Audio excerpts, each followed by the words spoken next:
Yeah, and just so next year we don't have the same issue with time crunch, I'd like to start doing this again in like January next year rather than April. Yeah, good idea.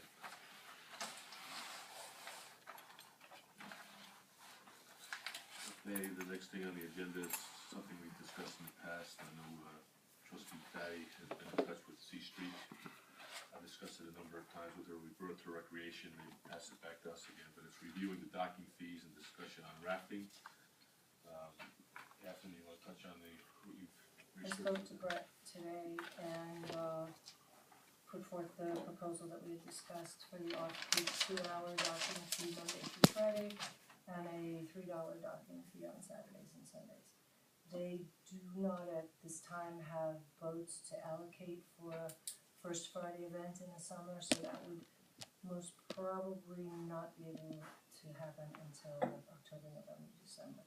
But and they are still considering it. They haven't, I guess they were really waiting to hear from us what numbers we were looking for, so I told them we were starting there.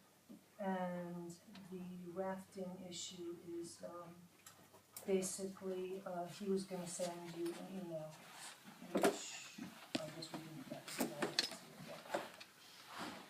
But it was his understanding that the dock would not be damaged by the boat's wreck. Again, he's gonna send correspondence to that effect. So about the fees, first fee versus off-peak fee, what is that? Monday through Friday, What is the amount? $2. Okay, and, Which would be really the same as what we currently We charge. charge them. and so, and how long are their vessels, how much does that represent really, and what is that? Their vessel's 145 feet, so if you look at $290 for the norm on one visit, and on a weekend it'll be. And is 145, is that the length of the vessels that they were bringing in rafting last year? Yeah, Yeah, they're pretty the much same. the same size. There was one that was smaller, but that was just a rafting vessel, was the one that pulled into the Cold Spring dock. And what's their capacity? Do you know what capacity of those? I think it's more than that. Well, didn't you come up with numbers for that, Steph, as far as like almost 300 or 400 people? I did, I didn't bring them with me, Yeah. so do we know, I'm just interested to know for $290, I'm interested to know how many people that brings, and It may bring none, considering it's Monday through Friday. that's great, so, but are they guaranteed to come, this is? No. So, They have 18 cruises tentatively scheduled for this year, starting September 20th, not counting the first Friday days that Catherine just brought up. We just know we got the discussion on not to overcharge, so we don't, because we have concerns from businesses or merchants on Main Street and everything else of charging too much, so. so about the rafting, right, and we're gonna look into our own records relative, I mean, this came up last year, and we wanted to look at our records about the integrity and the construction of the dock and what sort of load bearing capacity the dock has, so have we resolved that? We haven't really resolved that. The thing was, I think the last discussion we had without looking at minutes was that we were sort of against the idea of rafting, but as a full board, we never really voted on it or anything. It came down to looking at the structural part of what was done down at the dock 4 or 5 years ago. And he's gonna send something more relative to the fact that that company will insure any damages to our dock, no matter what happens. But he just wanted, on an engineer standpoint, he didn't feel it was gonna cause any problems with rafting for 2 or 3 vessels. Only one being in port, the other 2 just pulling up. We might stop at West Point, come over here just to docking and stay in the boats while they're waiting for West Point tourism to finish. Right, well, but do we not have records that describe to us and explain the capacity of the load bearing of the dock? And because my recollection when we discussed this last year, and it became an issue last year, was because you had said that you were gonna look through those records, but your understanding or your recollection from your experience with them was that you did not have a dock that could withstand the torque and. Well, I didn't say it couldn't withstand the torque. I just think that the extra work that was done to our dock to be able to handle handle certain loads, Right. Was something that was done just for basically any of the boats that we currently had planned on coming in, whether it was one vessel, pretty much until we saw that they rafted last year, 2 or Right. 3 vessels. Right. This incident never came up. We never had anyone that looked and said they could tell by rafting, any kind of special engineer that would look at rafting and say this was gonna cause this much more tension on the dock Right. if the currents or the wave or So, pull was gonna right. be. So, So we really don't have the answer to answer your question as far as whether or not structurally, our dock can handle it. But at the same time, we need somebody from an engineer standpoint to say, here's what happens when you raft, and here's what could happen because of the extra pull from 3 boats being tied together. so do we think that it makes sense to have somebody that we hire to do this instead of relying on the customer who wants to bring and raft 145 to 145 foot And vessels? your conversation, was it strictly insurance? Because I discussed this twice with Brett as far as what I just said. I didn't, I only went on what you asked me to ask him, Yeah. so, and that was about whatever he was gonna send you. So I don't have any further, all right, so we still have that research to do before we can allow any kind of rafting. And he's up for that. He's not saying that he's gonna raft. He just knows that at times there are other boats in the area that, if it could happen here, would have no problem structurally. So whether we hire someone or we expect him to do that, because it's his boats that might cause damage to our docks. I think that's something we can table for the time being. He's only gonna come in We could with do. 1 boat. Has anybody reached out to the Army Corps work like, to see if they have a suggestion? My understanding was that that had happened, and that was what you had referred to last year. It wasn't the core, I have the paperwork in the other room, I can probably pull it out if you want. I think we'd be remiss if we just rely on them to tell us what our dock can hold. I think so. And we have to Oh, yeah, find, we've got that. some form of engineering, report or to Well, actually. the Army Corps should have that because they They did should the have work. it, okay. Okay, so do you want to follow up with the Army Corps? I have no problem following up, I just wanted to bring it up Yeah. so we can set the pricing for what we really feel comfortable with. And at the same time, just not talk about rafting again, because we didn't want to say we never came to a conclusion last time. And we can let them know that they're not That gonna we be still allowed, don't have a will not conclusion. be allowed to raft Okay. until we do proper research on that whole situation, you know? Once you send us that, then we can go to the Army Corps and So- tell them what we've got coming. Based on this, what they've 18 proposed dates, do we know, have they sent applications for those dates, or these are just dates that they sent from time? He will be sending them. I said that to him the other day. Is that what you said to him again? Because Mary was asking, Mary, in order to get the main schedule, she has to keep, Mhm. they haven't gotten anything definite yet. And are those all weekend, They're all Saturday and Sunday. Saturday and Sunday, so they all are the $3? They're all based on the increase that we just talked about, $1 more than charge. Maybe they could fund an escrow or do select an engineer. I like that Sure. idea, I There you think go. that's an awesome idea. I don't know what they cost, but I'm sure it's someone that, you don't just go hire a structural engineer, there's gotta be someone who's specialized in maritime structures. Yeah, that's what I mean. It's just, the engineers we had didn't think of those, to worry about those kind of considerations of rafting. Bill Bauman at Fonstock, I know they did a lot of engineering work on their dock out at Bannerman's. He may at least have a contact info for somebody at the state. Okay, so. So if all 18, if they come on all 18 of those weekend dates, we'll make almost $8,000. Do you think that's good? I think we should get more. Yeah. Because they make a lot of money when they come on the weekends, we saw that last year, so, but, that's, Any other comments, relative to that, or, I know we've been here before, and we never seemed to get anywhere past this point as far as over and above. This is the first time you heard $3 on a weekend, peak time is what we call it. No, He didn't seem overjoyed to hear it, but he's gonna bring it to the, financial end of the business to get back to us. So is there any consideration of accepting the $3 for the time being, or making that our proposal, and then if it seems as if we wanna increase it in the future, or do you wanna continue the discussion with him to see how far we can go with it? But Well, once you say Same time. $3, you can't go back and say Yeah, I mean, $3.25, that's our anchor price we right had now, our- so. conversation, between us and the rec at $2 and $3, so for this season, I think that's where we're settled. You know, if we get a sense that out there in some other part of the world, they're getting $5 a foot, then we'll have another conversation next year, because that Have you would looked be. into that? Where else they go and how much they pay per foot? No, I think you mentioned that last year, right, didn't it? 3.25 in Martha's Vineyard, you said? Not exactly Martha's Vineyard, so probably $3. We're better than Mertz.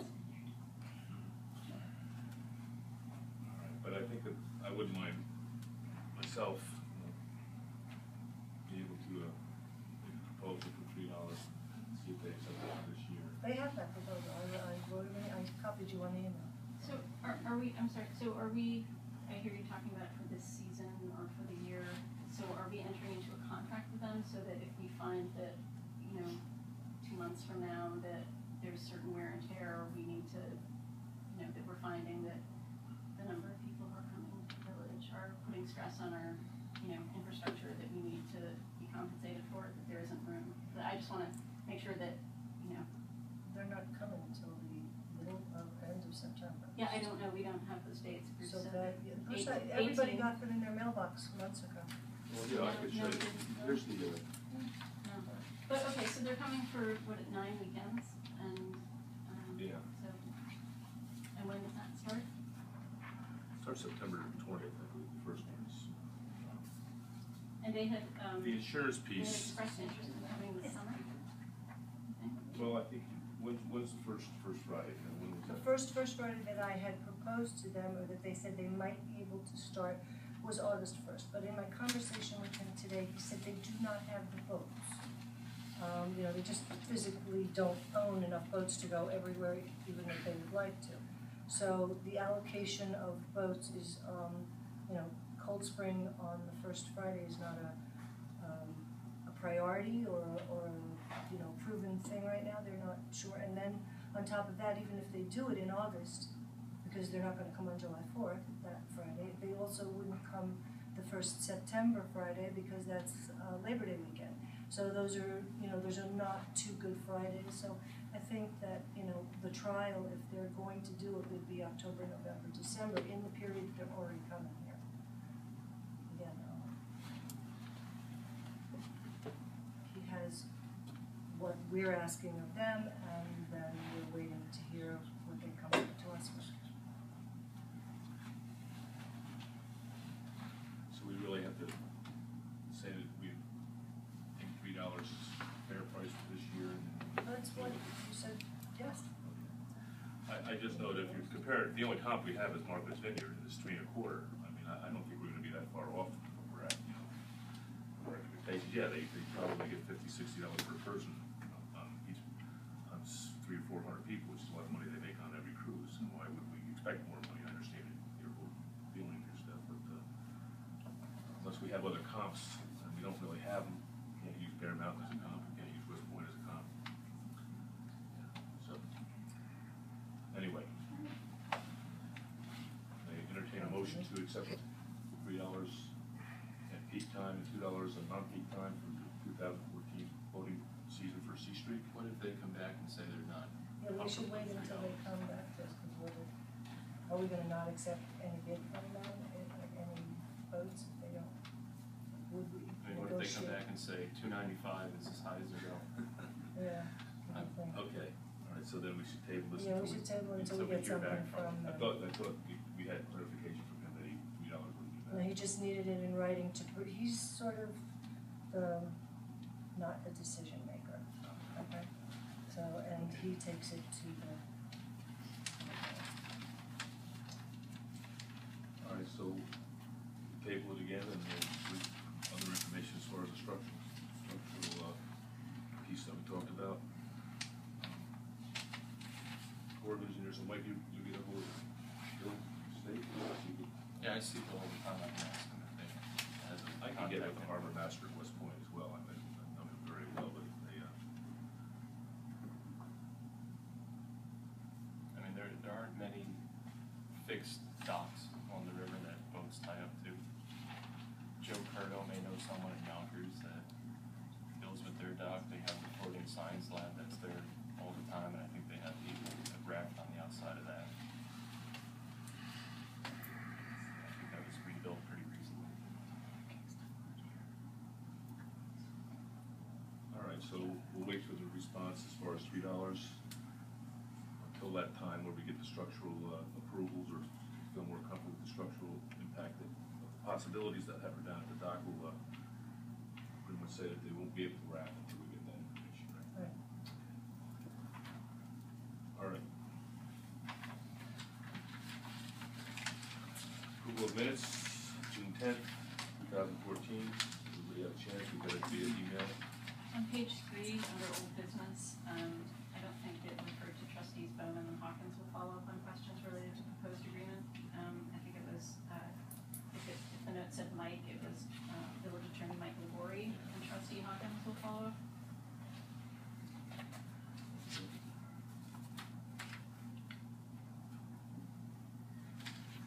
Correction. Any other corrections?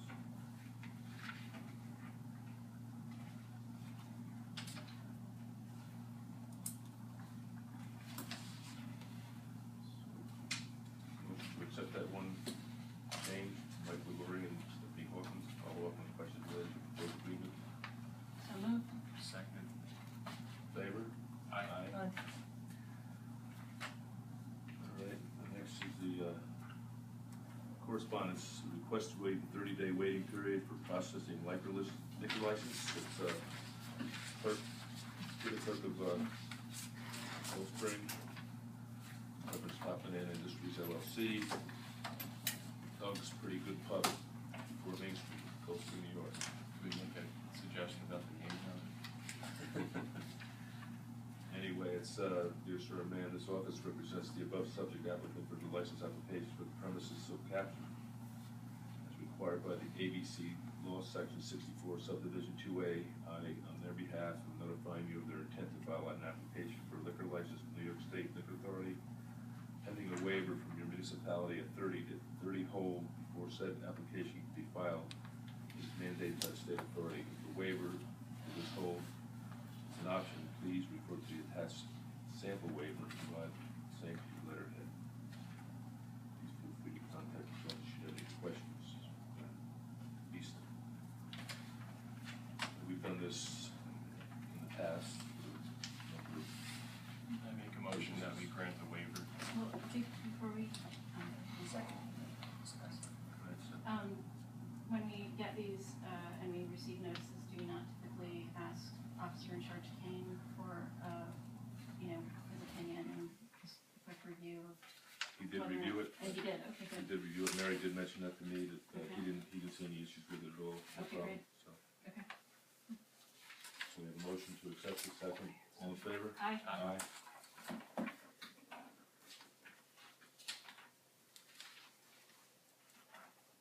All right, the next items are old business and new business, and there's a number of, there's one issue as far as old business as of right now. Don't we have correspondence from the Putnam County News and Recorder about, Oh, sorry, we do have that, yeah. One letter that was just written in, so that was something that just came in as well.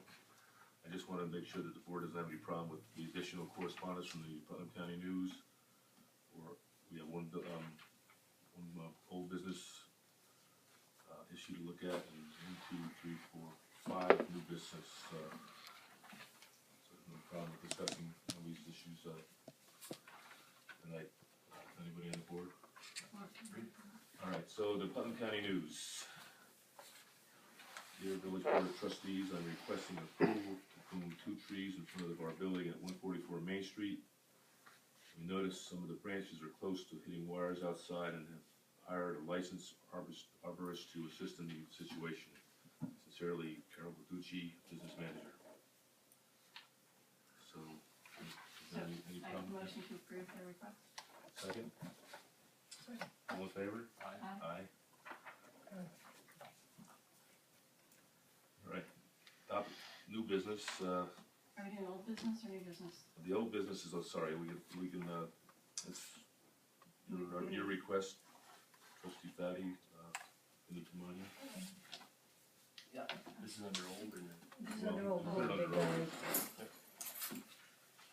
So Catherine came to the county about a month ago and talked to us about an idea for a compactor, solar powered compactor. And I, along with the county executive, thought it would be a great idea to take a look at.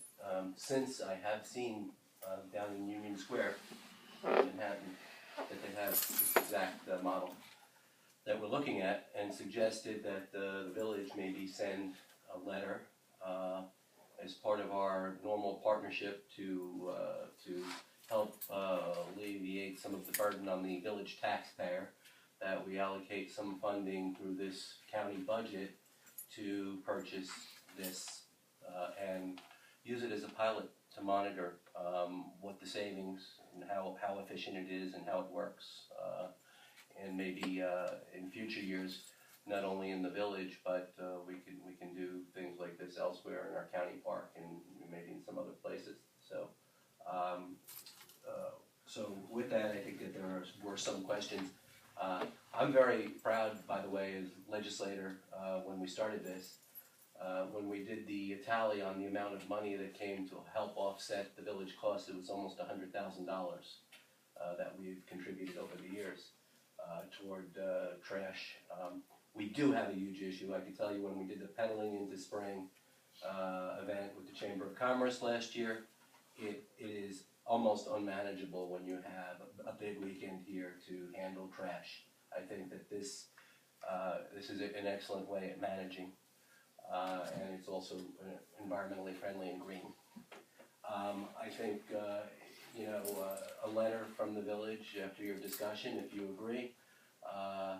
We currently contribute the $7,500 a year to offset the cost.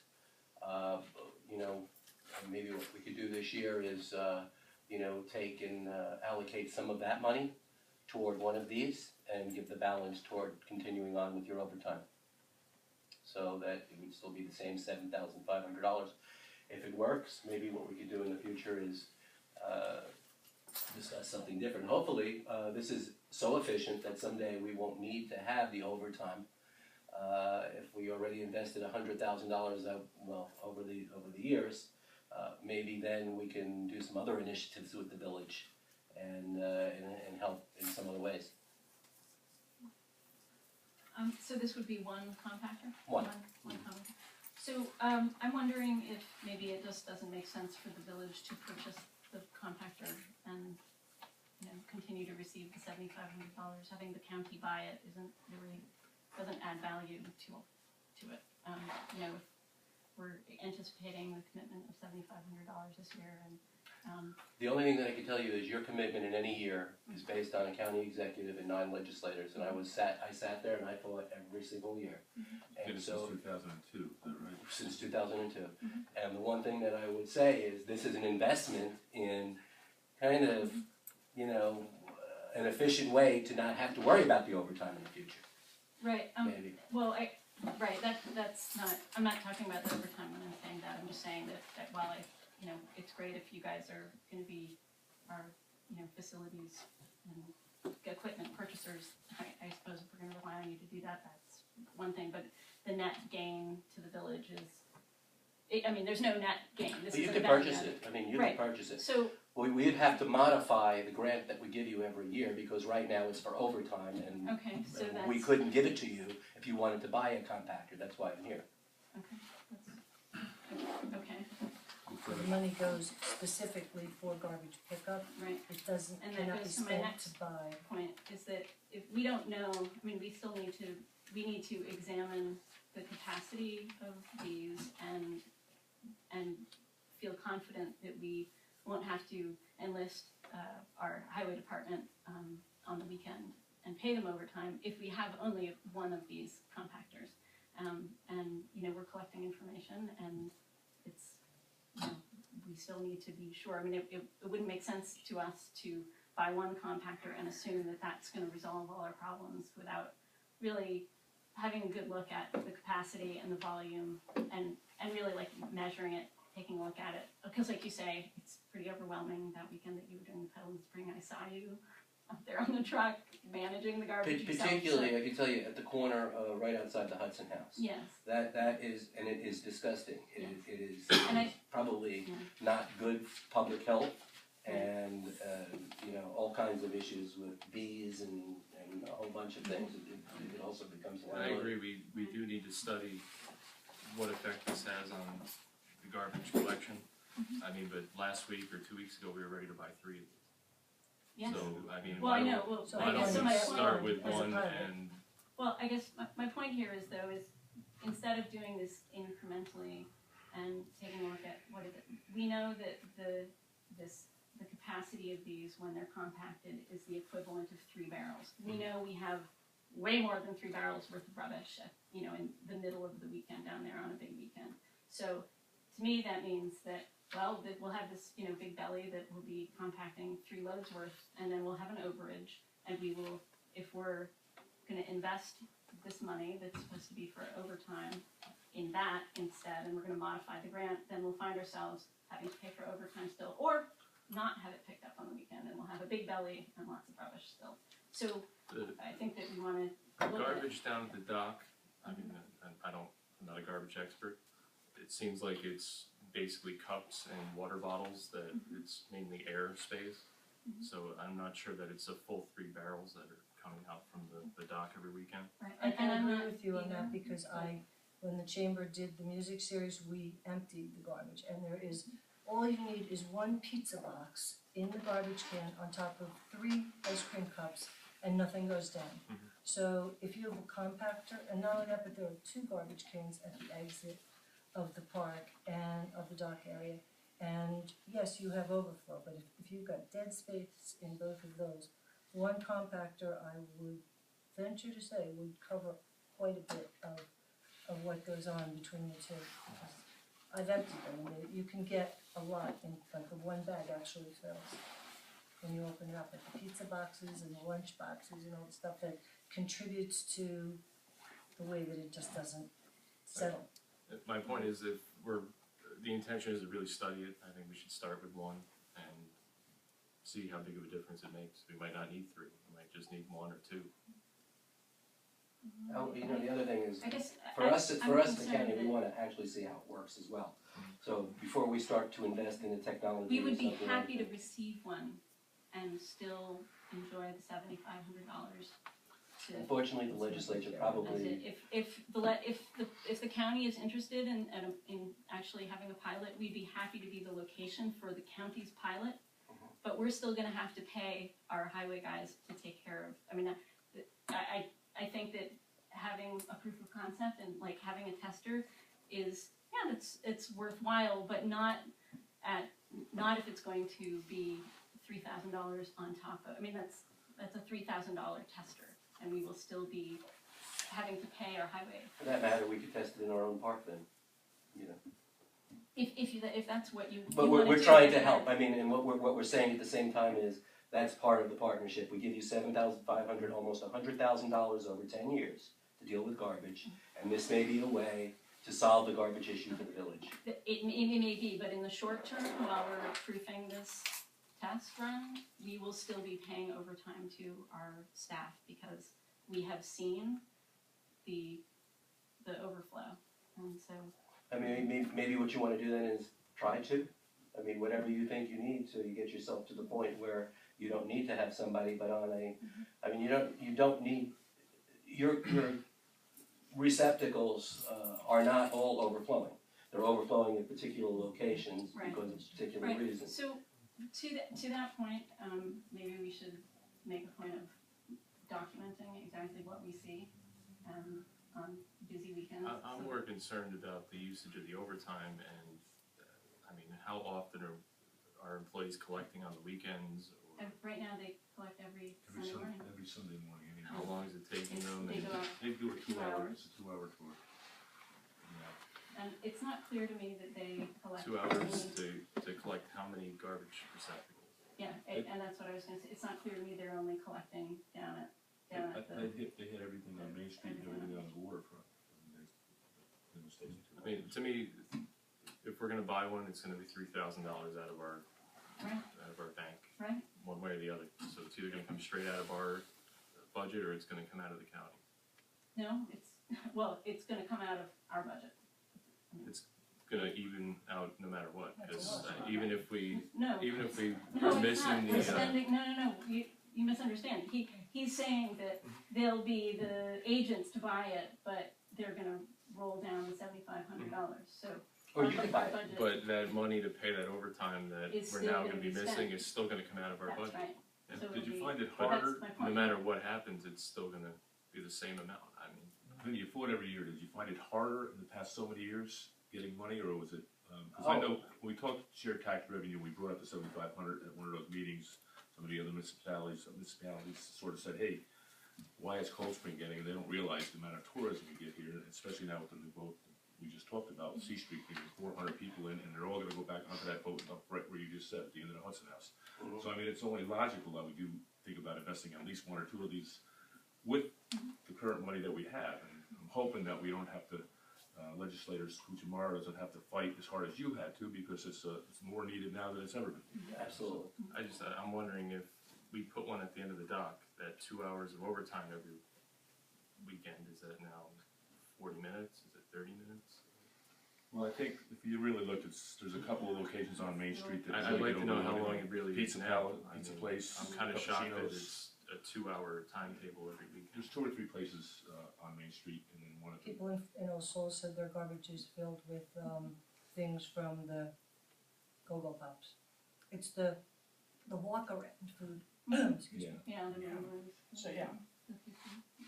So for the 3 locations though, it's taking 2 hours every weekend to, No, it's not 3 it's all of the trash cans up in there. They pretty much empty everything as far as I know. Maybe there's not too much at the dock, but you talked about, Catherine, but, There's not too much of them? at the little, Not at the far end of the little dock, they don't containers fill. at the end. Oh, the ones on On the six. dock. The only thing at the dock that fills absolutely are those 2 at the exit. and this is one The others can be employee almost with the nothing. garbage truck, or is it 2 2. employees with the garbage truck? Usually or the 2 pickup, employees, or one driver, one in the back, and it's We spend, You hand out over the dock. 200, we spend just over $220 every Sunday, and to do the Sunday trash pickup. Yeah. And it's a 2-hour It's loop, several times, taking yeah, so out, it's- it's a 2-hour loop that takes out the huge garbage truck that consumes, fuel. And so it's quite an undertaking It's once a weekend that you do it though. pretty much once a week. on Sunday, and then on Sunday morning, and then we do it again I on mean, Monday. for those bigger events So- that we had here, they did it both days. I mean, when you were doing it at the time, You but, rode the truck. it's Saturday and Sunday when you have some kind of big festival or something on the weekend, for both days. Because it fills up definitely, sometimes Friday evenings are filled. So, We should, think that you should do a little more research. We should find out where else the highway department is going on Sunday to make sure that, if they're only going to the dock and we can offset the overtime expenditure, that makes sense, but if they're doing other pickup, we would still be paying them to do that, then it's. well, I think, pretty much, they do a 2-hour overtime, no matter what. They come in for half an hour, they get 2 hours pay. So that's why they're hitting everything within the 2 hours, because they can do it. Vinnie, is there the possibility that we could get 2, even if it did reduce the amount? Well, that you they know put what, out, so that we would see what it does specifically at the waterfront? I would ask for it. And I would ask maybe I mean, it's all according to what you asked for in the letter. So ask for, you were getting $7,500. Ask for, as part of the partnership, $10,000, you'll buy them yourselves, and you'll buy 2 of them, and use the rest of the money for your Over overtime. that, we could buy 3. They're basically $3,000 a piece. I mean, nobody's ever done the math, but, and I don't want to open up Pandora's box, but you can figure out, is $7,500 really the amount that you're really spending in overtime? Right, that's true. At $200 a weekend. There you go. I mean, this does kind of lead into another topic of maybe, we need to have a report from the maintenance guys or the highway crew at our monthly meetings, exactly what goes on, because, I mean, other than following the truck around on a Sunday afternoon, I don't know how else to track what they're doing. Do what I do, just do it. It's a lot of fun. It's harassing though, too. That's one way to No one knows he's talking about picking up the garbage, no problem. Well, thank you for your time. And whatever you want to do, put in a letter, please. Thank you, Okay. yeah. We'll get Barry to send a letter over. What would that letter be asking for? I mean, are we asking for something over and above $7,500 or, I mean, I think it's a discussion we should probably have with the full board and I with the agree, mayor here. I agree. Yeah, well, we can discuss it next week again, I guess. It just comes down to, knowing whether or not it's taken out, Rob. If we're looking at If this we to look be a at, we look at our savings, budget line for the 7,500, that's what you just touched on. I'm sure that whatever we paid overtime this year might be 1,000 or something, because we have 5 weeks or whatever. so far. Yeah. And that goes into general funds, so it always seems to be going into whatever. If it's $220 a Sunday and there are 10 Sundays, No, I know, it makes But it sense to is. the investment, I believe. But, It would take 27, it would be over 27 weekends of, overtime. It would pay for 2 of these big valleys, compact. But, I agree, we should talk about this before present, and we probably should we need to have more information, because it's not gonna help Upper Main if we get the big bellies on the dock and they're still needing to do overtime on the weekend to clear Upper Main. do they get a minimum of overtime? I mean, if they do 1 hour of overtime instead of 2 hours, but 2. they get a minimum of 2 just to pretty come sure out? it's a 2-hour thing. So you said if they come in for half an hour, it's. I it's believe that's, whatever. I believe Okay. that's within the I contract. can remember Ralph's speed. Yeah. Yeah.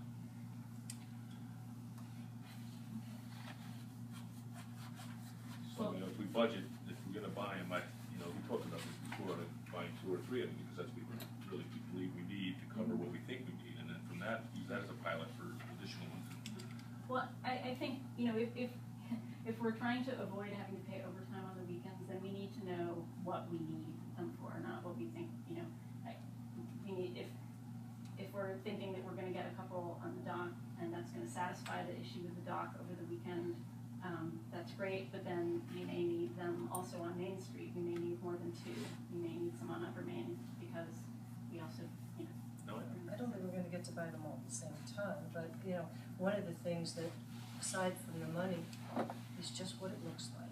By the time they actually get there and pick it up, the garbage boiling all over everywhere just looks awful. And, people who come here and walk around and just see garbage boiling all over the place, it does not look good. but I think the point is that we're trying to find a net neutral solution, so, if we can find that with more information, we should seek more information. Okay, so next week's meeting is the 1st, we can table it for the 1st when the mayor's here, and we'll have a full board. And hopefully put a plan together for purchasing these, Keep in mind that the Before- county budget requests go in August. August. Thank you. So between now and next week, do we have a list of information we need to find out? We need to find out what does the highway crew pick up on Upper Main? It's just probably a call or with Eddie Trimble, just to say what locations are the locations you feel we should have one of these units, and he'll tell you the exact number, Mhm. he'll tell you exactly, And it's pretty will he be pretty able to clear tell on us how where many this. bags of, how many bags? How many bags of garbage that he picks up every week? Well, every container, Per month, whatever that Saturday. means, they just dump it into the back of the hopper and they just compact it, so that, I'm not sure if they keep track of how many bags. I think way back before we started talking about these compactors, we started going back to the business owners themselves, like Mr. Cappuccino, or to say, hey, listen, you're right in front of your store, is there anything we can do? And that's where this started a number of years ago, it never really got anywhere. If we're really looking at the heavier uses, there's 2 or 3 on Main Street, and there's definitely the one that we're talking about at the dock, maybe even 2 at the dock, Can we afford them all at the same time? Probably not, but at least we start working on something that, strategic locations that'll minimize it. You're never gonna get everybody to walk down to that compactor if they have So we're talking about being open to spending more than what we have in our budget for overtime. Is that what, I mean, that sounds like what we're saying. Well, I just said if we have, just say we had $7,500 still supposedly in the budget from last year's county allocation to us, and we only spent 1,500, we still have 6,000. Technically, we could buy 2 with the remaining money, and hopefully that would be enough strategic locations to compensate most of the containers, most of the garbage that we're talking about.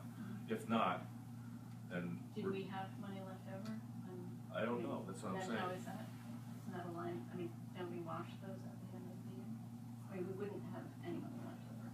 Well, if you're paying overtime, if it's strictly for overtime for weekend use, we haven't had that much weekend use for overtime until we recently asked Ed to go out on Sundays or last year during whatever festival or whatever times. Right. I don't know the numbers right now, Steph, because I didn't ask Right. Ellen for that information on exactly how much overtime we've used for garbage. But that's the key for this whole project, this whole discussion, is that if we're getting $7,500 a year to help us with overtime, especially on the weekend, or for garbage pickup, and these compactors are gonna eliminate that, then we should be able to buy a number of them over a period of time. And we can't cover the entire village, that more tourism, then there might be minimal overtime, maybe not every weekend. I don't know the answers right now. That's the information we get from Ed Trimble. Anyway, I think that's probably the discussion more we'll have next week, but I think we've talked about it enough, and just get the information you said, Mike, from the highway crew.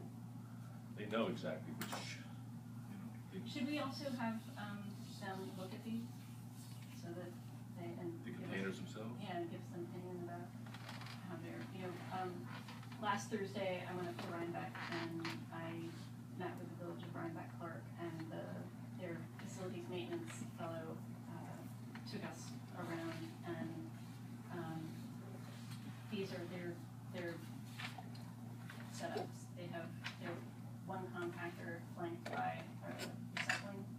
And this is 6,000, did you say that last week? Those are, the 3-bys are 5,485. Yeah, this is what they have, they have 4 of them. And one of the things that they described was that that central section where the compactor is becomes very, very heavy. It requires 2 people to lift it. And so if that's I think we should get the highway departments, we should get Ed Trimble's, opinion of these, and let us know, what he thinks the, limitations or considerations would be. I found out that they have not had any complaints. They're in the commercial district, but they have apartments up above their shops, and they have received no complaints. They've had them for 5 years. There's no complaints about noise at all. But I have learned that, in fact, they are not programmable. The salesperson had told me that they were, but the their tech rep, when I spoke to him yesterday, said that they cannot be programmed, so we can't say that they'll only go off at night. They will anytime they reach their limit. But again, they're not programmable. So, and the folks in the Village of Rhinebeck were really happy to answer questions, so if Ed has any and wants to reach out to their building maintenance head to talk about it. Can you pass those for people to look at? Oh, yeah, sure. For the solar as well? Yeah, they have this, it's like a plexiglass cover over the solar panel It looks like it's in the shade. in the shade. This one may have been. Excuse me. Anyway, so they have these configurations. They have 4 of them, 4 of these 3-bys, and they've been very happy with them. And they purchased them specifically and got these sets because they had an overtime issue as well, and they wanted to resolve that. And they were able to do that, and now they're getting 3 more sets, and they may get 3 more 3-bys, or they might get some 2-bys. But they found that the recycling element or container is not a compactor, and they're these very big bins. They strongly recommended that if you do this, they said you have to use the plastic bag that is supposed to go with it, because otherwise it's very messy. So those resolve their overtime issue. Those they purchased 4, and they have these, so I guess they have, 8 big recycling centers, and then these 4 compactors. And I didn't see any other trash cans. So the lifting piece is what? The lifting piece is, the man who issued them to us said they were very heavy, and they required at least 2, and they're very low. The container looks very tall, but really like half of it is the compactor device, and so if you sort of pick up a sledge inside that has a big bag in it. It's compact and not very portable when they're done.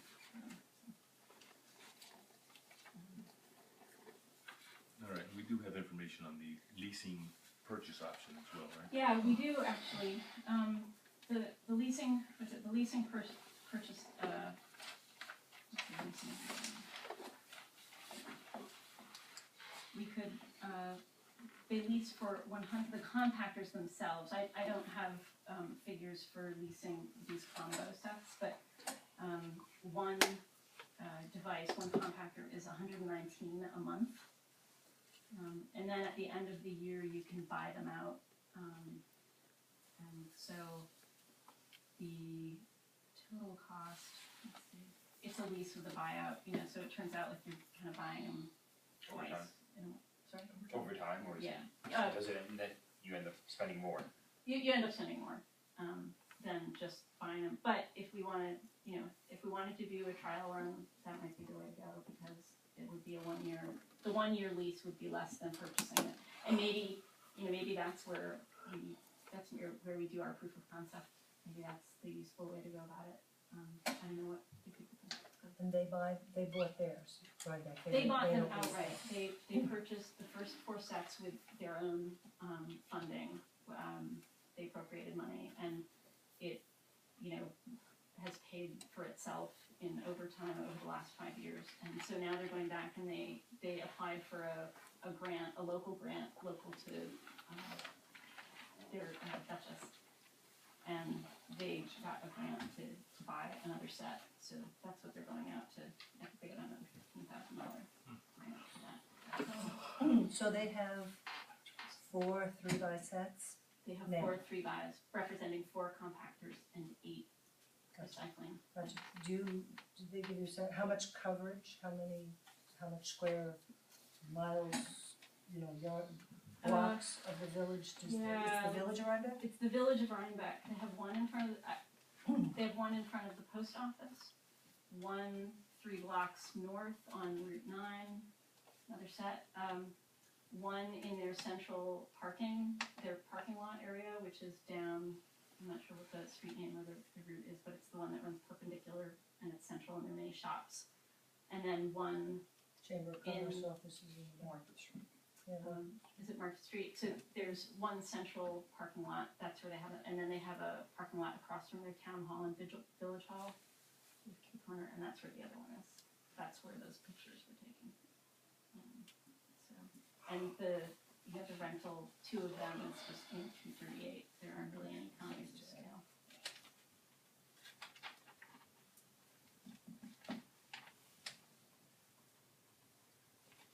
Is there any recommendation on how many? So they basically have them 3 blocks. I guess 3 blocks. might even be 3. There's the post office is maybe a block and a half from the Fosters. And then they're not very far apart, but the village is very, it's like ours, it's quite walkable. Who knows, maybe we should And they get feel they rid need of- 8 for their to go. They're getting 3 more Percent. sets. So they need Just trying to, yeah. but we don't have the traffic that they have at this point. Yeah. At this point. Okay. One remains hopeful. And did you discuss with MRC about security of the units themselves? Oh, they said they were, I asked about that, they're very secure, they're Like they're too bolted. heavy to.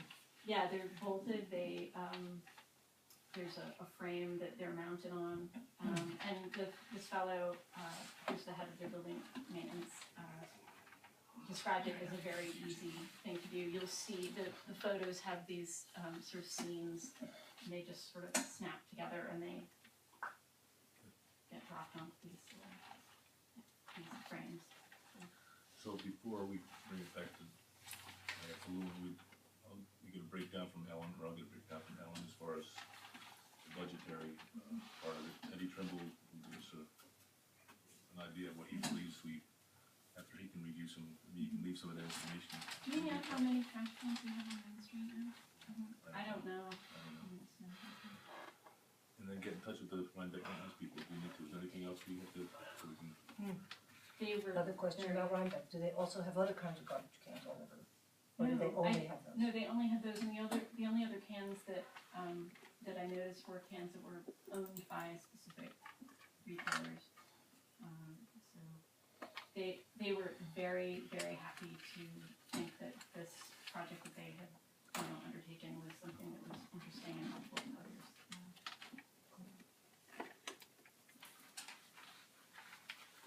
Okay, so continue this discussion next week on the 1st, and if we have all the information we need to make a logical decision. Whatever. Sound good? Sounds good. All right, that's the only piece of old business. New business. Whatever they grow. The bird is very old, this one.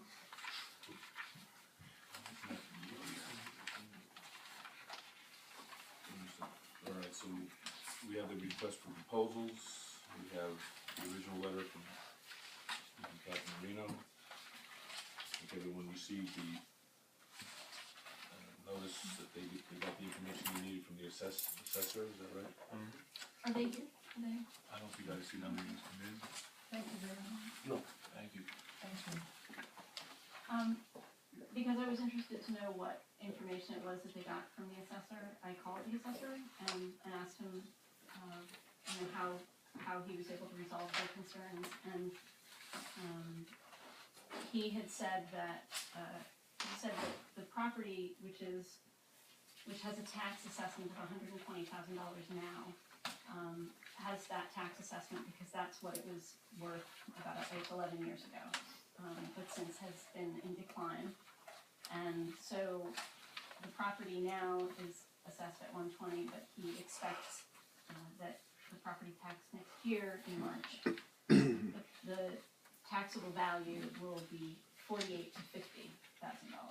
This is markedly less.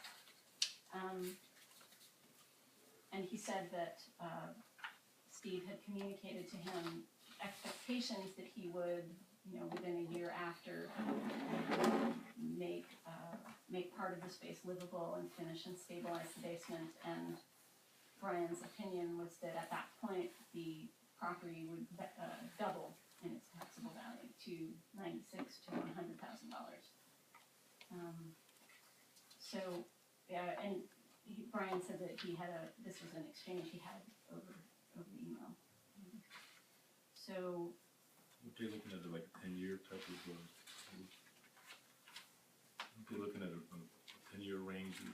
Well, they had asked us they had originally requested an abatement that spanned 10 years. And what's in their response to our RFP. But, Brian Kinney has, clarified for them that the town was not interested in, moving ahead with the abatement law. But the way that Brian Kinney said that he would work with them was to revalue the property so that it would be taxed not at 120, but taxed at, Can I this lower. just interject Ralph's email to us all? I spoke to the Marinos over the weekend. They received the information they needed and wanted from Brian Kenny. They are satisfied and ready to move forward. We need to make a decision regarding the sale of the Grove. Feel free to discuss it Tuesday without me. My position is that I'm ready to accept their offer and release the property. So I think that's where we are.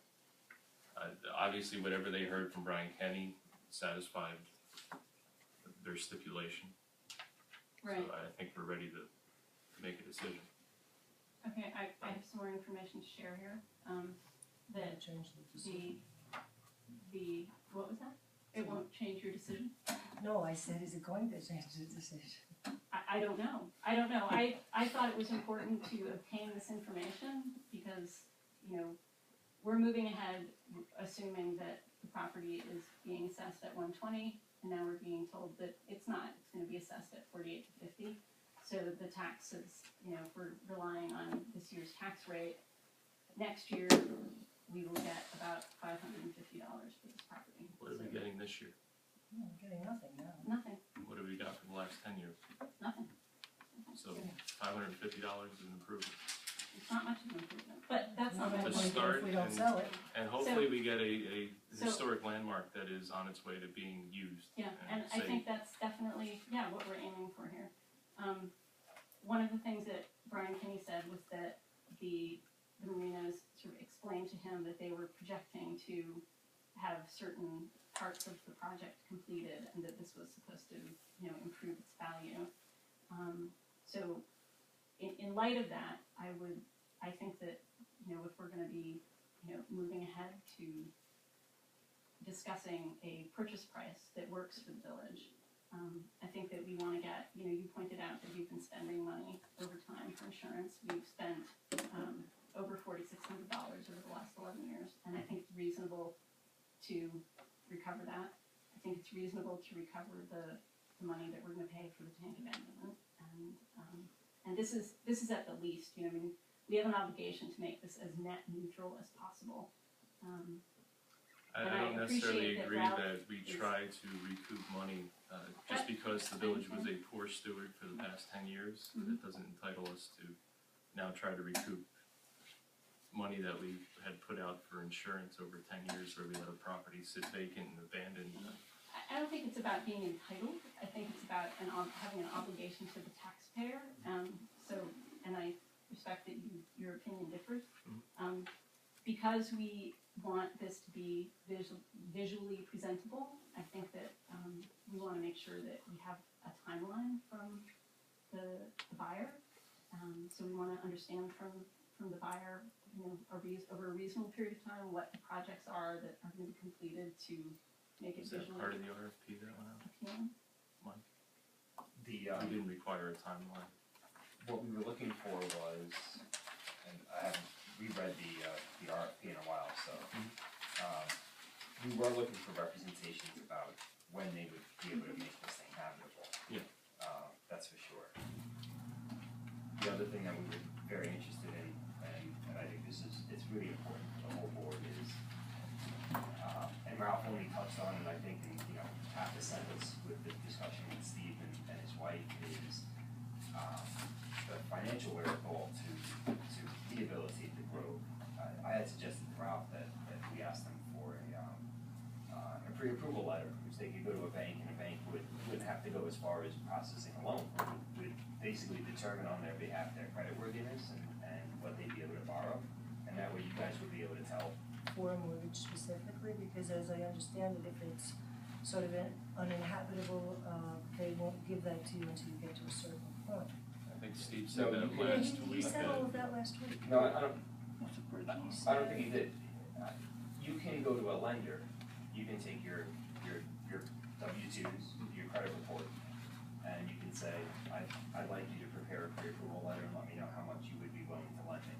Okay. You don't need to be in contract, you don't need to have a particular price, it's just you can reach X. So he's not asking for money on this specific house, he's just asking for a pre-approval letter to I- go and look for a house. That's right. Okay, And I yeah, okay, suggested so that to it's not Ralph. specific to the No, property. it's not specific to the Grove, because the Grove doesn't, you know, Qualify for anything. No, Yeah, I wouldn't. and I think that's a fair request.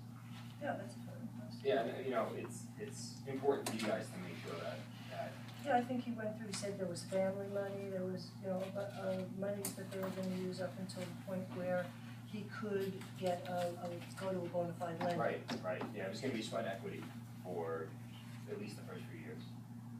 So, so further to sort of codifying that, how do we, is there a particular way that we ask for them to submit that statement to us, and do we include it in the purchase and sale? what we could do is, I like the idea, even though we've had this process of having a contract of sale, because what we would do is, we wouldn't be making any representations in it, but the purchaser would essentially be waiving any rights to any representation. So you take your typical house contract and you strike out all the stuff that says seller represents. You leave in all the stuff that says purchaser acknowledges the premises are being conveyed as is, and then when you deliver the deed, all liability ends right there. And there's a written agreement that puts it all together. Now, whether they submit a pre-approval letter prior to the preparation of the contract, or whether they do it as part of the contract, it's neither here nor there. Yeah. It'd be easier, I like actually to have them just go do it, Yeah. because then once I get that, then I know, all right, well, I'll go put the contract together, I need to do the deed restriction.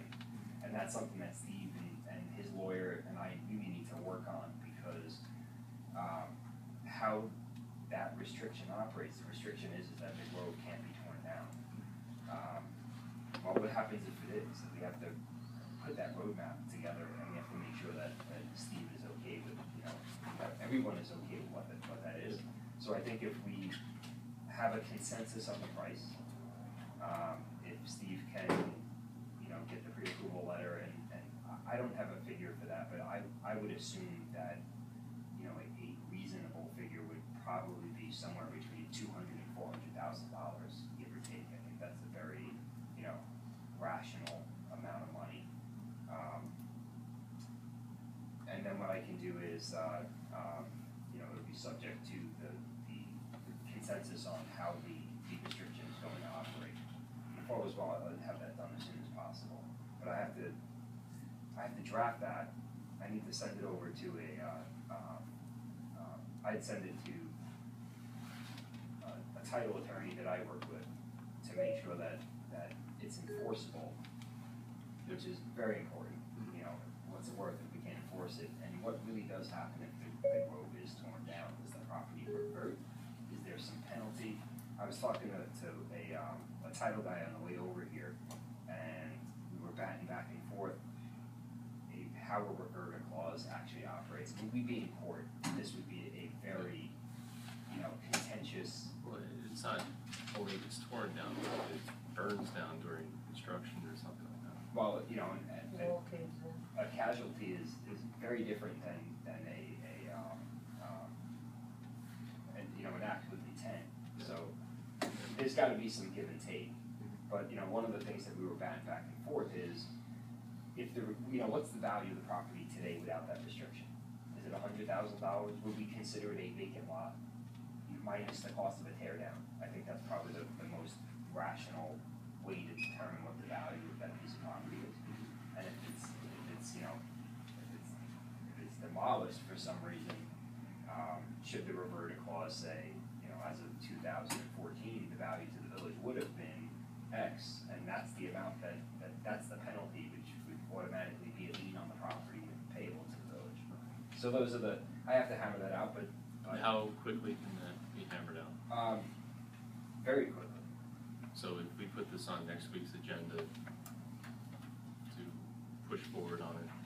Yeah, I think if you guys have a consensus as to, what the price is, then you can direct me to prepare, I'd like to do a written resolution. I think if you guys are selling property, I should, it should just be a roll call vote. I should prepare a resolution, explaining what we're doing so that there's a good record. And then if you pass in the resolution, it'll direct and authorize me to prepare the contract of sale, to forward that over to the Marinos, give them the time to do their title research that they may want to do. Maybe they do their title search and they find something they don't like. I don't know. It doesn't look like they've done any title work yet, other than they know what's on that map. But there could be They did some work on Some. part of the easements. right? But I don't know if they've done a complete search. So right now, the tank the tank has not been excavated and that abandonment hasn't taken place, and we've been quoted $14.60 for that work. I'm concerned that, I'd like us to wait to move ahead on accepting their offer until, or arriving at a purchase price until that is completed and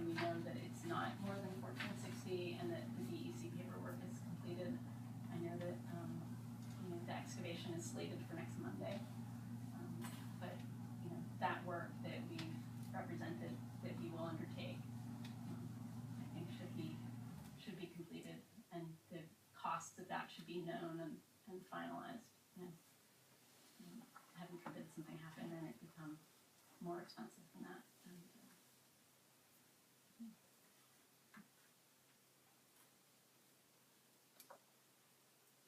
Do we have a meeting the Tuesday after?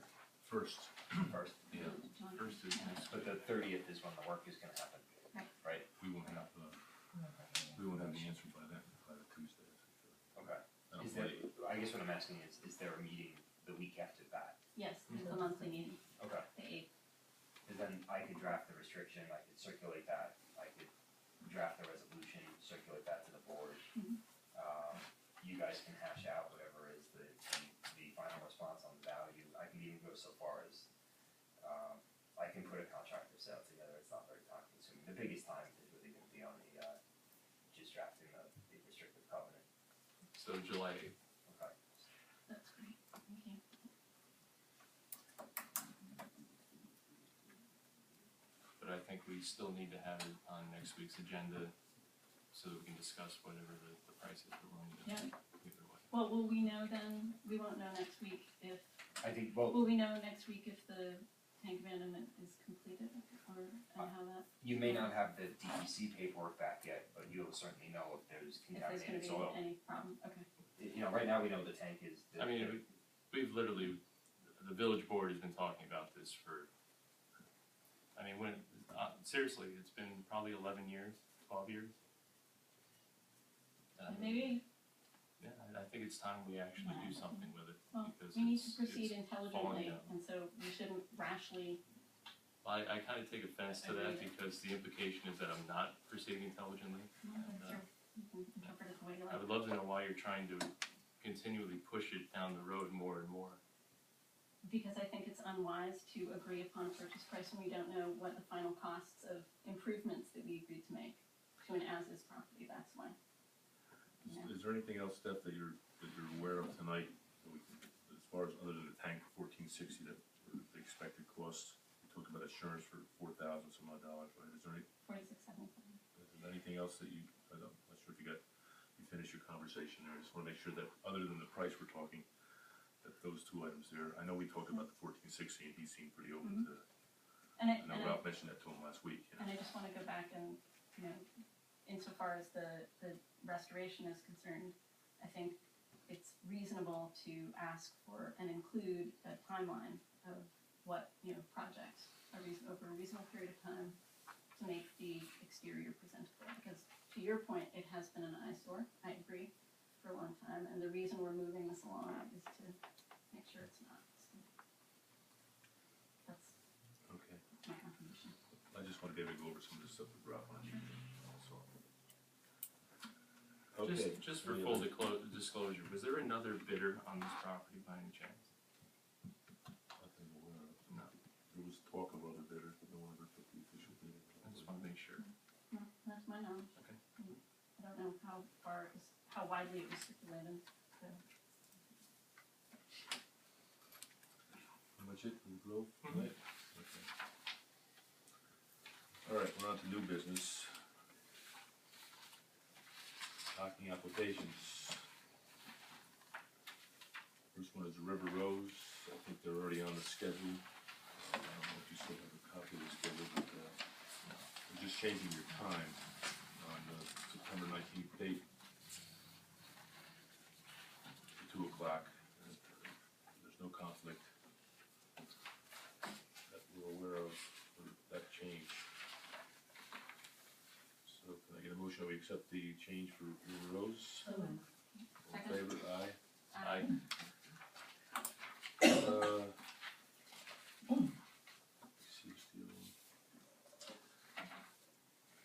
Lewis and Thor, they changed, the date was scheduled for 13th and 15th, now they want to change it. We would like to instead arrive on Friday the 15th and open to the public on both Saturday and Sunday, August 16th and 17th, layover August 18th, and depart on the 19th. And again, there's no complication with that, those dates. Make a motion to approve. Second. All in favor? Aye. Aye. Clear water requests. We're still pending the still want a request from our monthly meeting, so I don't believe it's gonna be a problem, but I'll have it final on that by our next monthly meeting, or even next week actually, but anyway, the most recent one, the boat would like to dock at Cold Spring on the evening of July 10th for our youth at the Helm program. Mahai Info, or whatever the last name, has probably contacted you already about camping that evening at the park. We would like to arrive around noon and depart the morning of the 11th about 7 o'clock. So Mary did let her know that he would have to contact the state, Bill, as far as getting approval for camping over on the park. But as far as coming in on the July 10th date, it doesn't appear to be an issue. A motion to approve that, approve the docking piece, the camping piece has got to get approval through the state. Second. All in favor? Aye. Aye. So,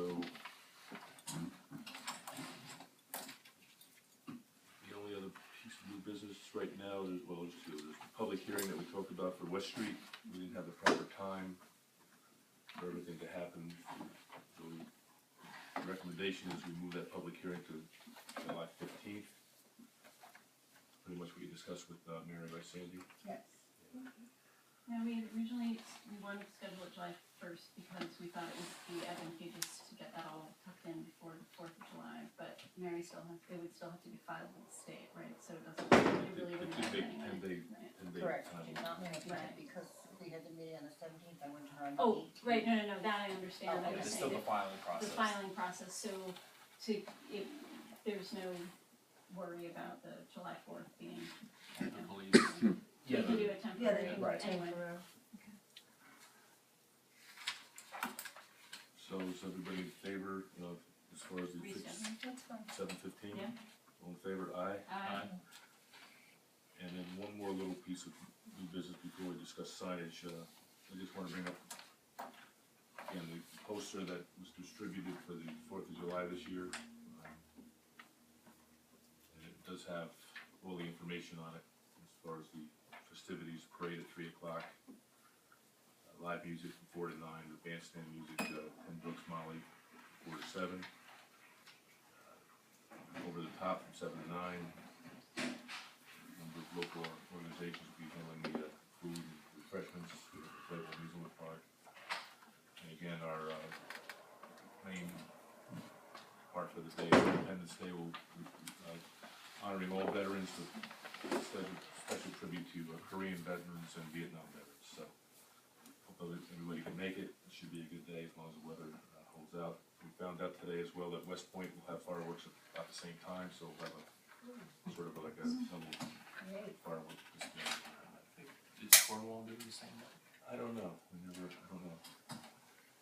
We just called West Point today, didn't I we? think LoHUD or the Journal News has a fireworks map. And I think Cornwall's doing it too, so we might have all three. Wow, unique. Do we wanna see if we can't get the map published locally, so we can? Sure.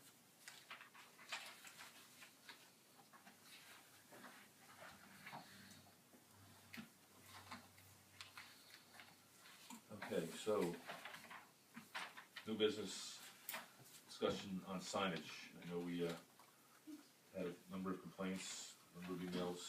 Steph, I think you did some research on this as well today, or? I did, so to give people background, we had quite a bit of back and forth over the weekend, about, how and whether to deal with, signs that were posted at Chestnut and Main. The building inspector reached out to the village board to say that, he'd been getting complaints about, signs in the right of way and that, they were advertising non-local events, and asked for, us to look at chapter 104 of the code and get the village board's opinion. And so, on closer examination, our chapter 104 has been struck and is not enforceable. We've been enjoined from enforcing it. It does not exist in our code, for our use. This is a result of a First Amendment claim that was brought in 2006 by the late Donald Lusk. And so we, after a lot of back and forth, you know, there were opinions about what should be done, you know, who should take action, when they should take action. But ultimately where we find ourselves in light of the information that 104 is not enforceable is we need to either revise Chapter 104 and reenact it, and revise it to the satisfaction of the U.S. District Court, or we need to repeal it. So on our website we have a link to Chapter 104, and it seems like we should probably change that, either take it offline and refer people to the village clerk if they have questions about it, or label it in some way so people know that it's not a chapter that can be enforced. What was struck? So, what? What specific issue? Well, the entire chapter was found to Just be to- in violation. Mike, were you The aware? argument turned I on. have a copy of Lusk, but it wasn't until Stephanie brought it to my attention that The final. it came up, for me, it came up, I guess, about, maybe September or October, roughly, in discussions with the HDRB. But not in the current context, only in the context of this is why Chapter 64 has the fast track for, sign approvals. Mhm.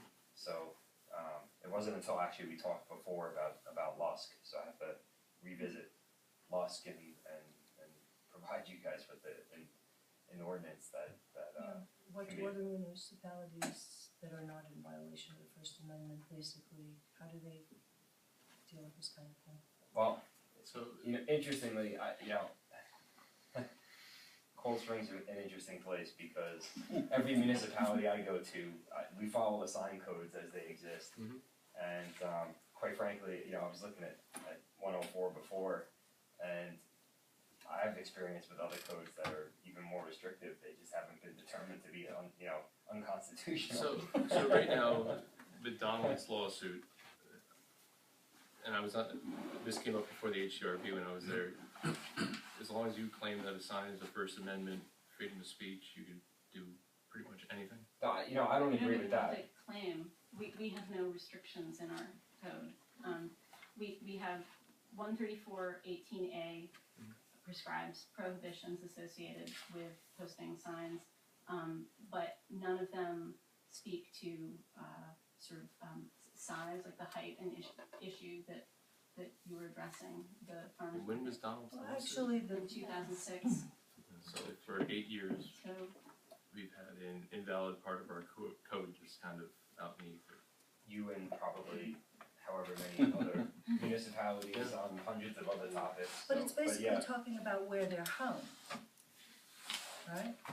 It says, no person shall hang or cause to be posted or hung any handbill, notice or placard except legal notices upon posts, telegraph or electric and light posts, trees, fences, and other objects. are you reading from 104? Yeah, 104.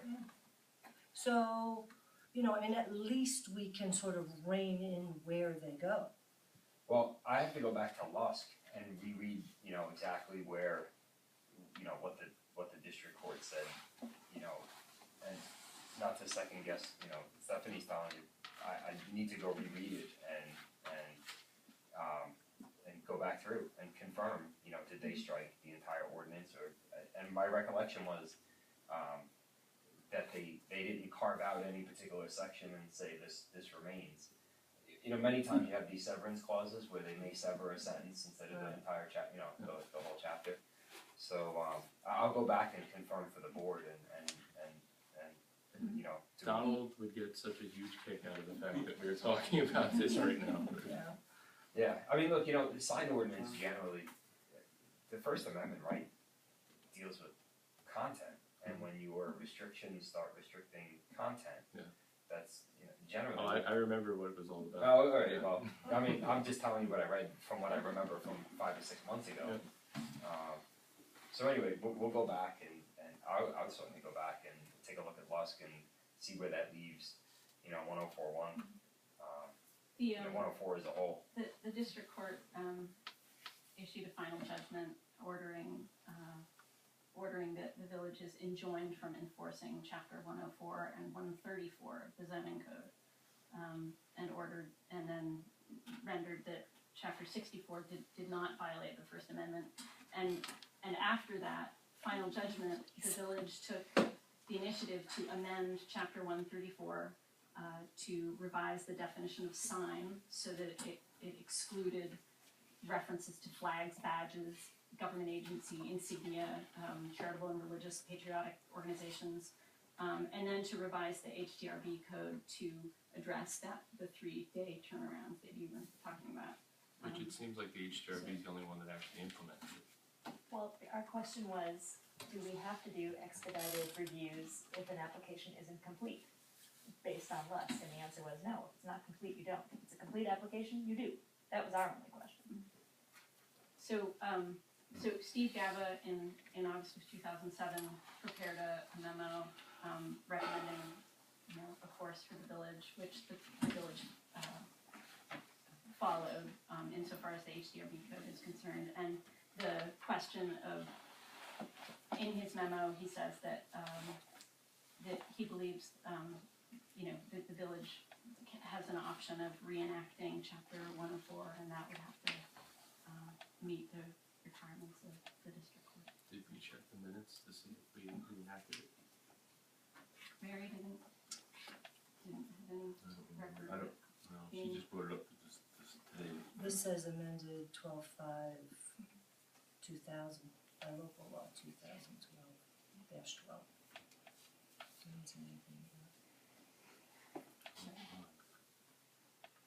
So that means that if 104 isn't enforceable, we need to clarify that for the public.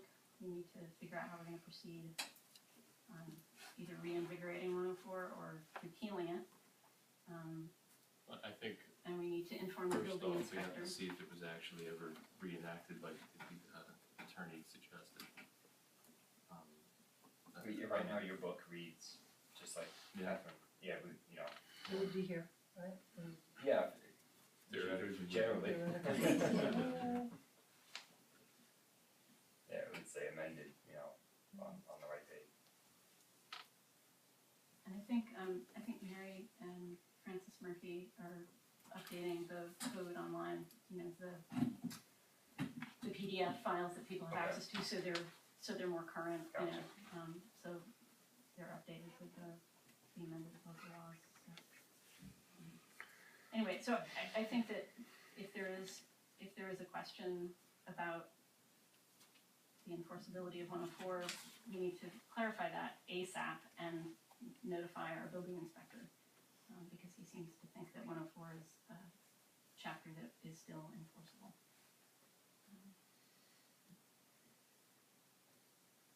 And then what originated this, the need to have this discussion was that we have some issues with the form and size of signs that are being posted. We can't legislate the content, but we can prescribe the form and size, and we don't have that ability right now because 134.18a doesn't really give us the tools to do that in the location that was the issue last week that Bill brought to our attention.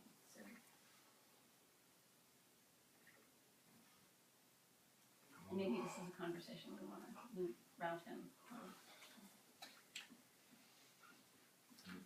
The construction issues was.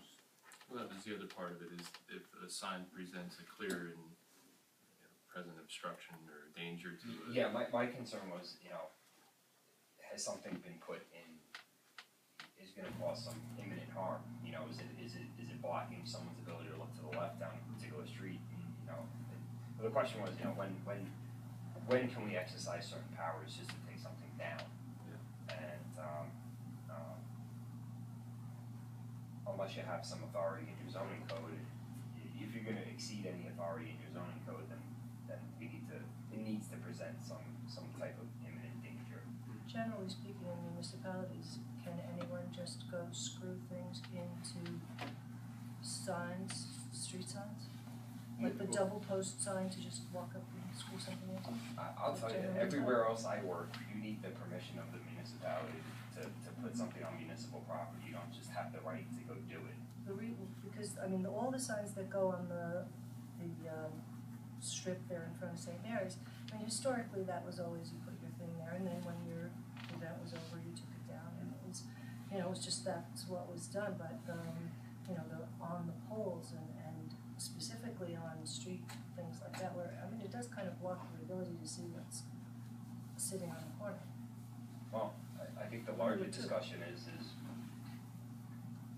what kind of policy do we wanna put into effect and the law to back that up? That's the discussion for the board. What do we wanna do? Oh, I agree, I just thought right away, can they actually be there because of Department of Transportation puts the sign up, that's a. Well, if they're in the state, I would say to the board that if there are signs that are put in the right of way, they shouldn't go there. That's where they go because that's where people put them. But, it really isn't an appropriate place, to have your angles bisected by signage because of the possibility that, you have one sign that's 2 feet tall, the next one's 3 feet tall, the one after that's 5 feet tall. We're talking about the sandwich board signs while we're at it. They are obstructing all the sidewalks. You cannot walk. Is it legal if we were to reenact section 104 and put different sections in the village where you're allowed to? Yeah, you guys can designate areas that, probably the best thing to do, so that everyone knows that's where you can go do that, and hopefully it'll eliminate the signage everywhere else. I know it never will. No, of course not, The most recent interaction I had on this was in the town of Southeast. They were redrafting their sign code, and they were dealing with political signage, putting restrictions in place to make sure that the signs came down. There was a label on every sign that to indicate who is responsible for putting it there, other than the fact that it would say, vote for so-and-so. I mean, that was pretty obvious, but an actual contact person with a phone number. And then, Can we look into doing that too? Huh? Can we look into doing that too? Sure. Seriously, I mean, it's an issue. Yeah, and what they've done is they've, put relevant timeframes to say that signage temporary signage will come down within a certain amount of time. And you guys have that, but obviously it's just, it's not, well, that and not existing right now. You had it, let's say that. So will you look at Lusk and? Yeah, I'll look at Lusk and I'll have to, Mary can- advise you guys as to where it leads you. So when you want to plan to put this back on an agenda, what do you think, Michael? If you did. What else we have on the first? Next week, we're talking Public to, hearing on now, so. it's the NYSERDA, the conference call, Oh, sort yeah. of going through the agreement. We are having a conference call. Yeah, they said they were available that night. I thought we were waiting on that though. No, that night I said they were available tonight or July 1st, and you said that last week was too soon, and so we agreed that we would schedule it for next week. Is a week enough time to? Well, I could advise you as to what the end result of Lusk was. I mean, I'll reconfirm what we have here tonight. As far as rewriting your code, that's a different story. You guys have to tell me what you want. I'm not just gonna. Sure, Yeah. Well, the issue that Gaba described with Lusk was that the argument turned on the fact that we require permission from the mayor. And that was found to be unconstitutional. So you say that like all these communities have, it's subject to the permission of the mayor or the village board, but, maybe it's because we designate the mayor and it's one person, I don't know. That was what the argument turned on. Okay. If it's That It's and, still discretionary after they meet the requirements, then I can see why, you know, the district court would instruct the, if the mayor is just the person who you get the permit from. right. Well, and 104 is not very specific. I mean, there aren't any standard, there Yeah. aren't standards that you have to meet. Okay. It's just if the mayor likes your sign.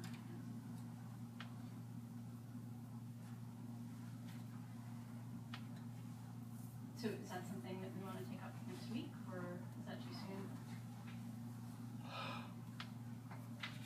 It's up to you guys, it's alright with me.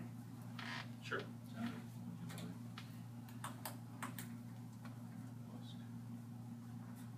Do you have sample codes that you can send to us Yeah, that you've worked on? I have,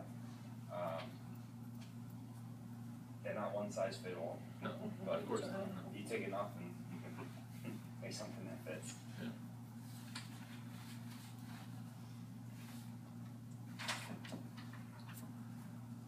How much it for the signage for now?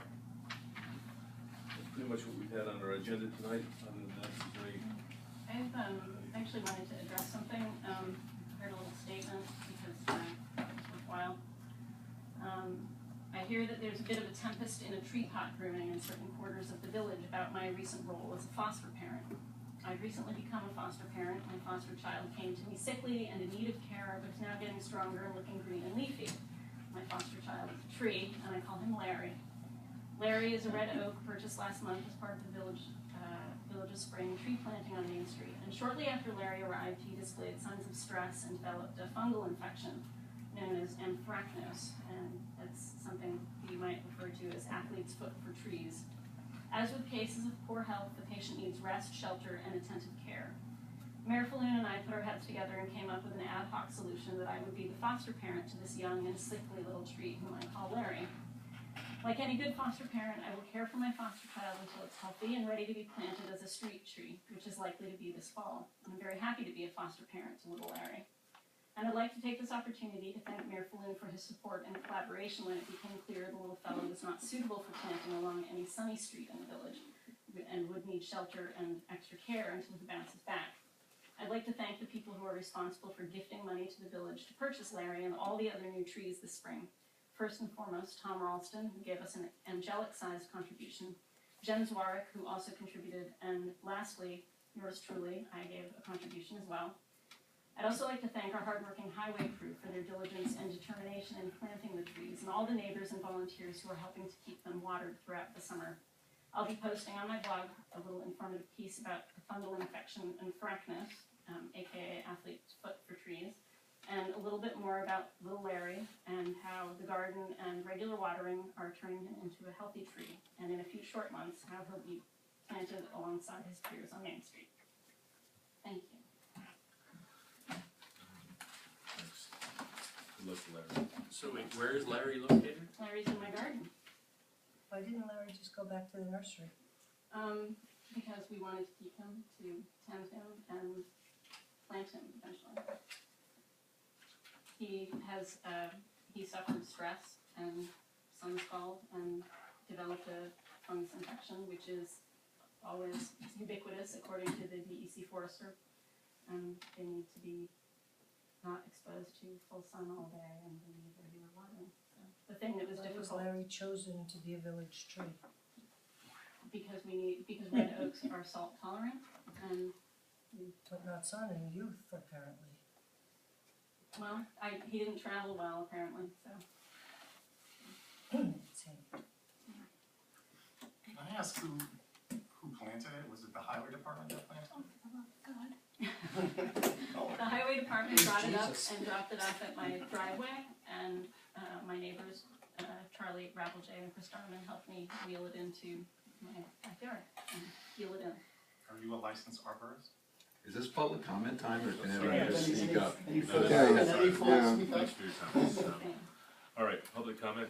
What is the controversy? I'm confused what the controversy is here. I'm just, Are you fostering any trees? no, Trustee, and I wouldn't what's on the my own concern? private property. What's your concern? I don't Yes. understand what the concern is.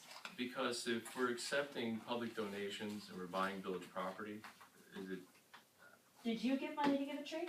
No, She did, that's okay. and she's I understand personally, that. the fact that And that tree is I- being fostered and is going to be saved, I think Kathleen, is I admirable. completely respect, and it is admirable to save a tree.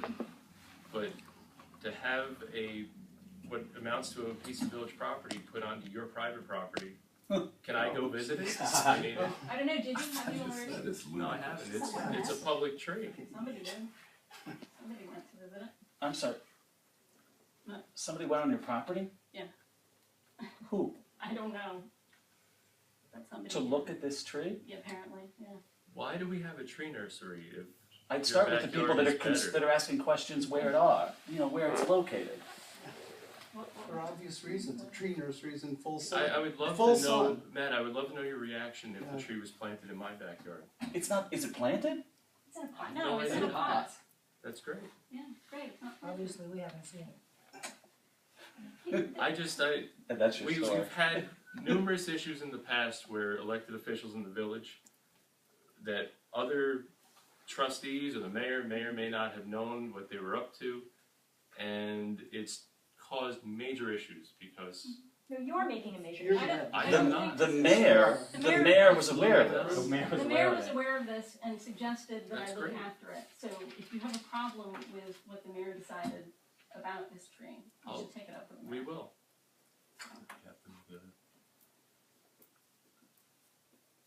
There seem to be two issues of late that consume tremendous amounts of time at this table. One of them is trees, whether it's the nursery or the ordinance or the committee, who's watering them, who planted them, who authorized them. The other is NYSERDA. First, the issue of trees. This is a restoration project of a main street that I think you, more than anyone, Michael, loved. The vision of Main Street as it was. The tree initiative is an attempt to restore our civic tree canopy. It strikes me that the only parties that seem to be raising any fuss, any concern, any fretting over the trees are the PCNR and you and Catherine. NYSERDA, the grant from NYSERDA, is a grant intended to undertake a zone change, which is required for us to complete the comprehensive plan, to which you have devoted endless hours, Catherine. I am perplexed why it is that the only parties that seem to be fretting about money to complete a project that's part of the comprehensive plan and a tree nursery of all things seem to be the newspaper and the two of you who ran against candidates that Stephanie supported. I'm done tiptoeing around this. Mhm. This strikes me, all of this, as nothing more than retribution for the Absolutely challenge that Stephanie Hawkins made The to flip lead side to. of- I'm not finished, Mr. Bowman. not. Go right ahead.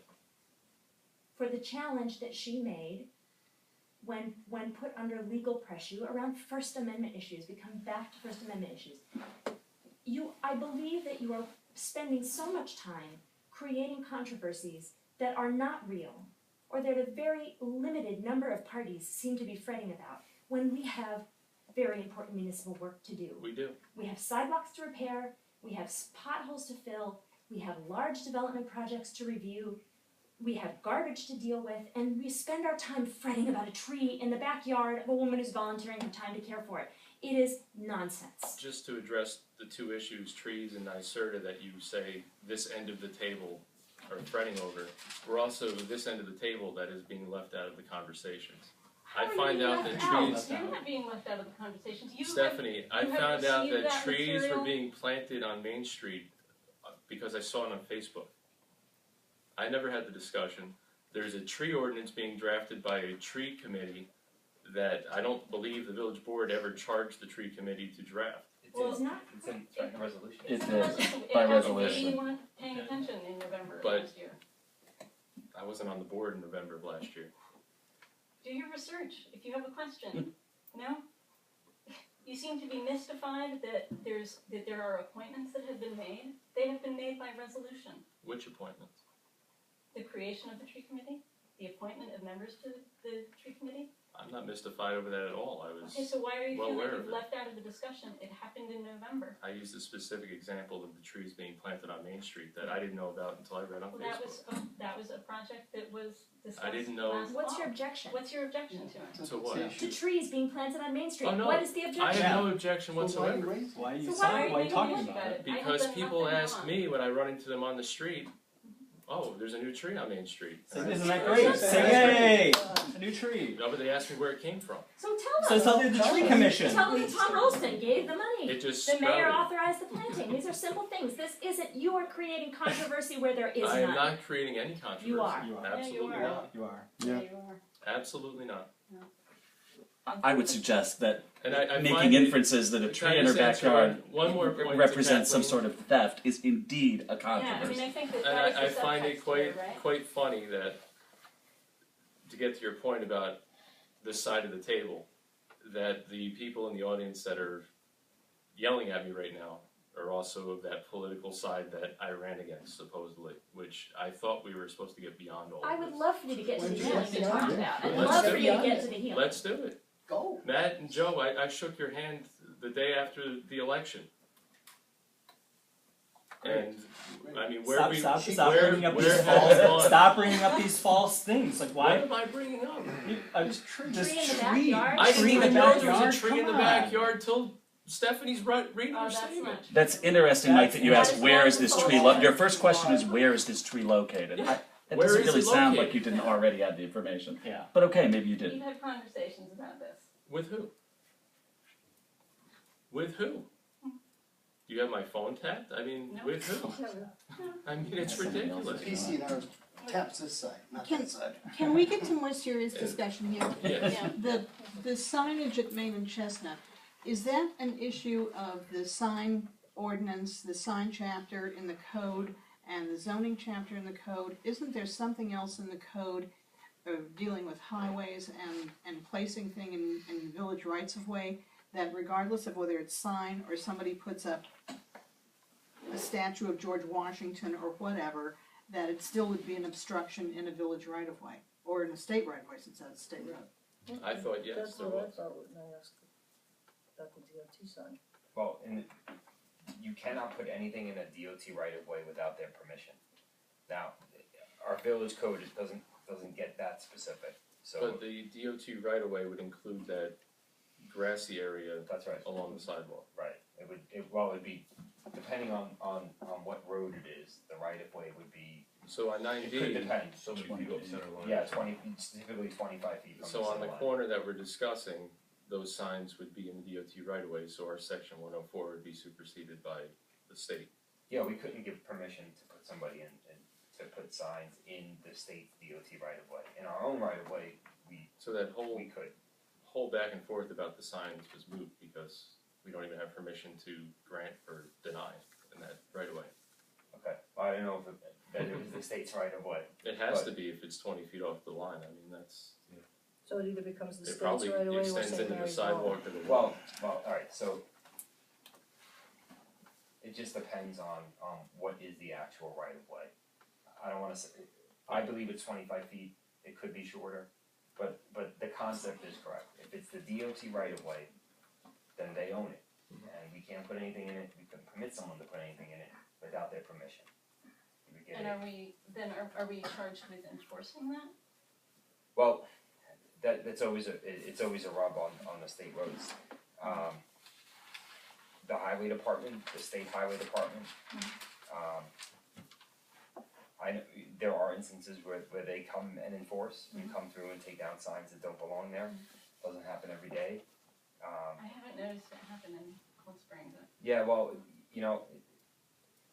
I'm not looking at a map of 9D and the actual layout of the right of way.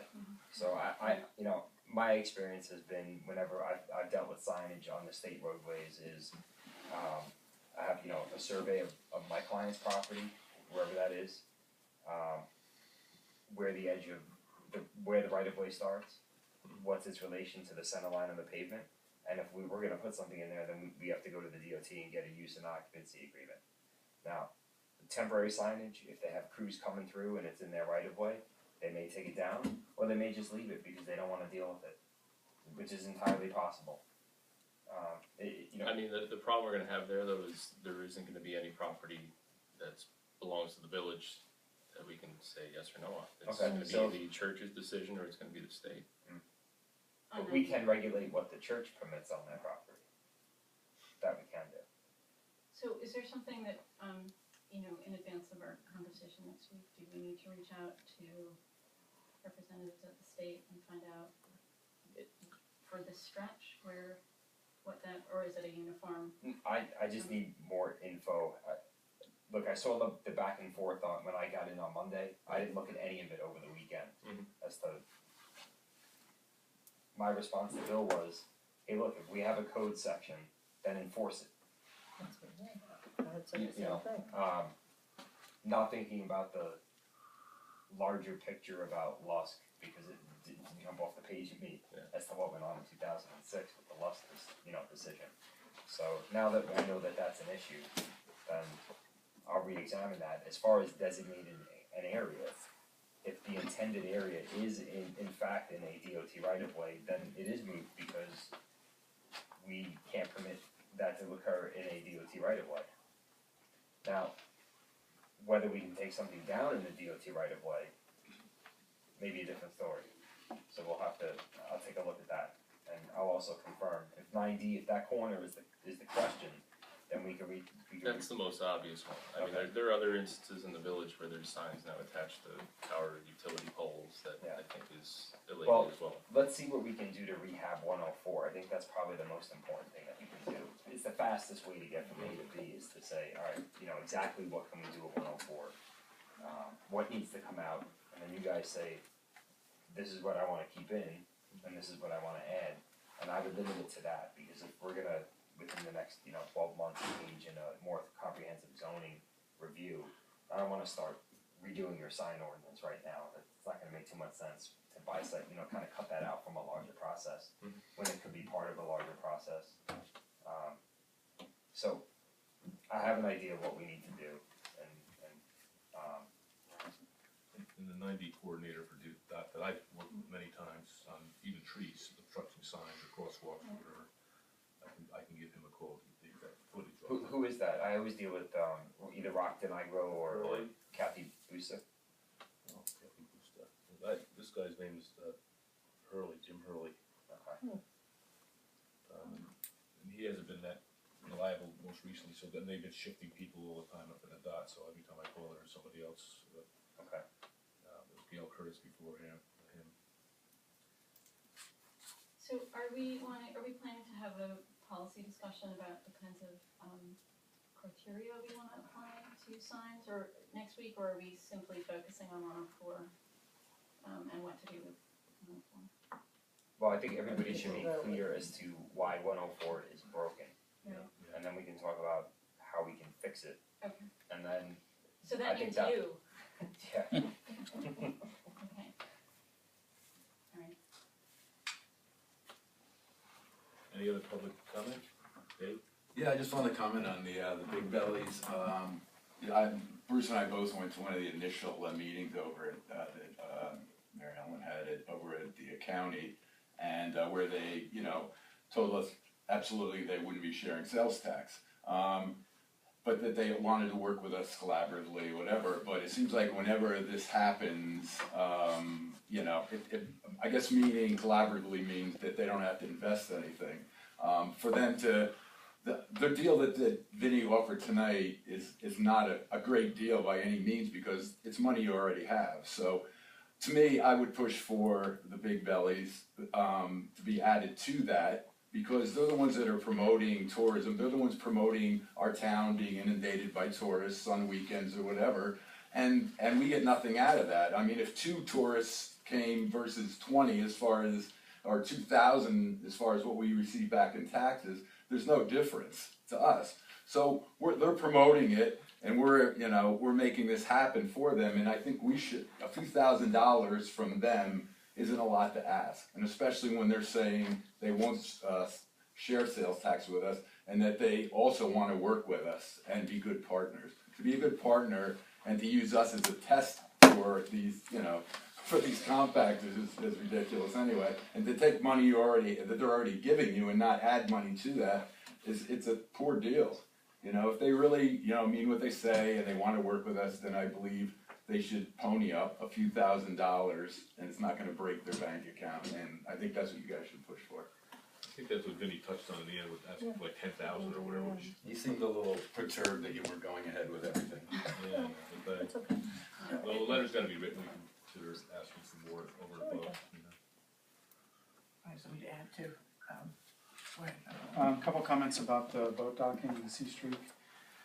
So when I hear that there's no comparable fees to look at to see what we should be getting, that tells me that we have somewhat of a monopoly, and that the boats probably want to come here for a particular reason, which is it may be the best place to come.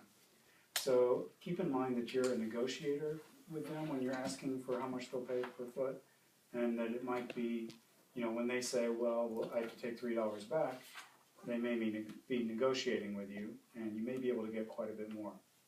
The other thing about the boat docking is to remember that the dock itself is not simply a parking lot for other people to use. It also provides a great view of the river and the hills, and when you park the boats there on the key weekends for hours at a time, it ruins that for the people who live here and the people who come to visit here. So you maybe think of it as selling your souls a little bit, and if you're going to do that, make sure you get enough money, perhaps to pay for parking. For trash pickup.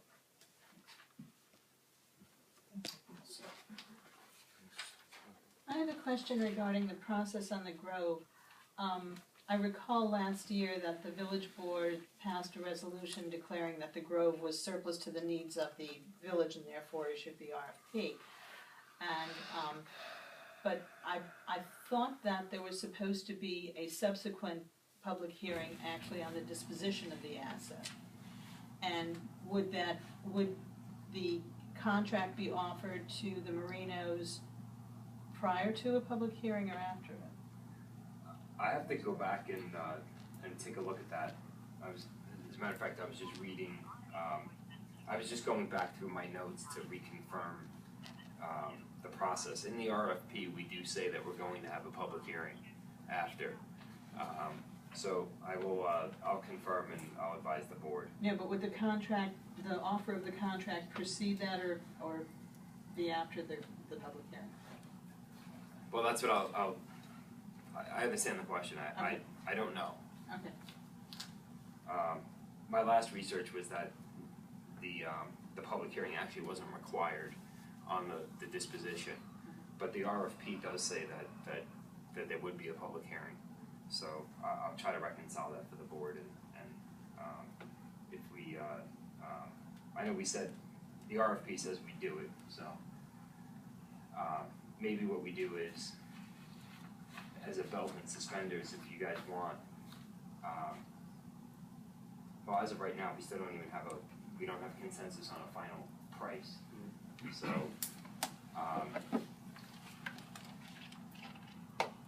We're thinking the 8th. yeah, I was just thinking if we can set it on the 8th for the 15th, I just need to check with Mary if that's enough time. I don't think there's a particular time frame. I don't think we would have enough time. Yeah, that's my concern. So can Well, we try we can- and set it next week? I mean, the assumption is we're gonna talk, wait, are we talking about it next week? No. Why are we talking about this next week? Yeah, we are. Yeah.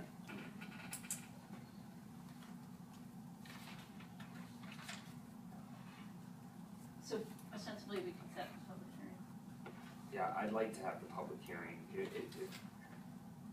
I'd like to have a price, because that would be relevant. What we can do is we can say, maybe we could do it tonight and set it for the 15th and say, for a price, not less than 5,000. That may satisfy. It's legal. Yeah, well, You're the it's, I just like there to be definiteness, so when people walk in, they know exactly what they can comment on. So, I was just trying not to cause any further delay, But if we talk about it and we decide upon a purchase price next week, we'll have time to Yeah, I set guess the we public would have hearing enough for the time. 15th. Right, Right, so okay, that seems then that's fine. practical. Yeah. We will or we won't? That we will For the have time 15th? for the 15th. The I just didn't know what the paper cutoff was. Don't forget, you gotta come in on Tuesday and it doesn't come up till that Wednesday. Oh, wait, That's the concern, so the concern is that there won't be. And she Yeah. Wait, is there? So till Wednesday morning, so. there's that no doesn't discussion go Until the following week. among us about doing it for less than what the RFP was, so if we phrase it the way that you stated. Is there any obligation that the price would have to be stated in the? No, I just like to have, it's a personal preference to have Oh. definiteness in the public hearing I think notice. no less than. Yeah, so we can do that, we can go And no that way less we than. can set it, okay, so the 15th is the hearing. Alright, so you need to make a motion to do that. The motion was set, the public hearing on the disposition of the grove for the 15th. All in favor? Aye.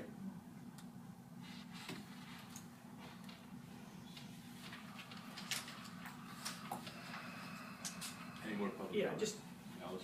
more on the, it really dovetails the going to the county and dealing with the Sea Streak and other boats, is that in thinking about, I mean, is there a way to quantify that we have an increase in tourism? If we've been getting $7,500 a year from the county, and I didn't know until tonight it was to pay overtime as opposed to just, offset the otherwise costs of sanitation, we have an increased number of tourists. And we're bringing more revenue into ourselves, but also tax revenue to the county. Also, when the boats bring in 300, 400 people at a pop, that taxes our infrastructure in a way that maybe we can find some data points to use to quantify what that cost is, and use that as the basis for quoting a price, rather than what they make. Because it becomes more really proactive on our part and less defensive. I'm sorry, So we're that, talking you know, about the price. The Sea Streak, I mean, whatever we charge, what we're charging the Sea Streak should, we're just sort of, it's pie in the sky. We know we have an idea what they're making, but that's really not, I mean, everyone's entitled to a profit. It's really Right. what is it the actual cost to us as a village of having hundreds of people dumped at the dock twice on the weekends? And it's also to Aaron's point, it's, what's the price point where they start to say, Right. it's too expensive, we're gonna go to the free port up the river. Exactly, but there's room there, but don't overlook the fact that we have, and I know you do in other contexts, but we really do have, infrastructure costs that are taxed by, or, taxed in the other sense. Taxes burdened by. What would it be like Yeah. if we permitted the C Street to come here for all of those 18 docking days in exchange for purchasing us 4 big bellies for I mean, and we could, they could, and we might. Just tow a garbage barge behind it. Yes, the garbage Yeah, we barge. could just throw the stuff. Well, I mean, something like that, or I know that some people have different feelings about advertising on these big bellies, but those skins, if Sea Streak wanted to dock here and we wanted to demonstrate a partnership with them, and they wanted to demonstrate a partnership and just a meaningful value sponsorship. to us. Yeah, but sponsorship, part of it is that, Sponsorship is. the problem with advertising per se is that we run into that problem that we had on the other side of the county with people wanting to put Target ads on Right, no, okay. on the Yes, exactly. on the trail Sponsorship, railway, yeah. so we I don't think want you to do mentioned that. it last time. But the sponsorship ideas are good. You want to have some ability to change the sponsorship, so I don't understand, how the skins change, or if you can have that case so you can change the ads every now and again. Well, do we feel like it's worthwhile to have that kind of a conversation with C Street? I can have any kind of conversation you want me to have with them. Bruce and I had a conversation based on conversation with Rec, and we came to that price point decision. I don't know, having put it in writing, that we really have the option of going back after they say, okay, $3 is okay. I can't say, oh, by the way, can we have 3.25? Well, but you could say, hey, Allison Anthony, great idea last week about sponsorship. I've been working on something in regards to sponsorship opportunities, and I'm not ready to share yet, but Are you going rogue on this? What's good for one is good for another. If it looks good on you, it looks good on me. That's my brain right there. Okay. Well, anyway, thank you. I think that that's worth learning. Two quick ones. I regret controversies and apparent controversy. And the second one is, if you bring DOT out here, and does anybody know when you come on Fair Street looking to turn maybe left on 9 at the north end of the town, there are the village, information, but there's also brush. Does anybody else have trouble there seeing cars coming down the hill at 40 miles an hour, or is that just me?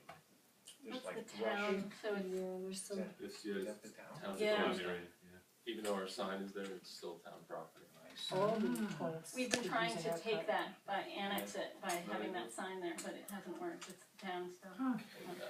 The end of Peekskill Road, It's DOT. the end of Peekskill Road by the new Manitoba School is another area, and they just knocked that grass down. It's a state operation. Did they actually want? Yeah, they did. Oh, well, They're the bear. that's become the new course of thing, don't know. The bear Skip was on them all. Jaycox this morning. Okay, any other public comment? Okay.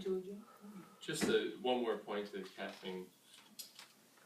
I understand your points, and I also feel that you're trying to shame me into asking questions, and I don't ever want to feel like I can't ask a question. And, I think it is a legitimate question for the people to know where property is, and if there's a tree that was moved to your backyard, and you feel like you have a rightful reason for having it there, that's fine. It just needs to be clear how long it's gonna be there, why it's there. Well, I just, I would my only encourage you to question, ask instead of, and I am, actually, you haven't asked me directly. You didn't ask when you first got on the board about going back to the NYSERDA. You didn't ask directly, hey, can you share that with me? I'm interested. I'd I like to asked help. numerous times, No, you didn't. yes, I have, You asked under the guise of, when am I ever gonna get this? And absolutely don't I not, have to Stephanie, foil? I have email after email after email. And Mary of- you received that material in April. You told, last week at a meeting, you said, this is the first time or 2 weeks ago, you said, this is the first time I've seen this contract. First time I ever spoke to anybody from You received NYSERDA was last Monday morning. That's true, it may be true, but you said that you had not seen the The NYSERDA final contract. You contract, said, I've been asking for this for weeks, and I haven't, since I got on the board, and you made a big oh, and I statement stand about. by it, that contract that we had last Tuesday was the first time that we were ever That was provided the first it. time anyone here Mhm. had seen that version, but all of us, including yourself, has That was received. what I was asking for. You had received the NYSERDA contract That's as what I was early as asking April for. 10th. No.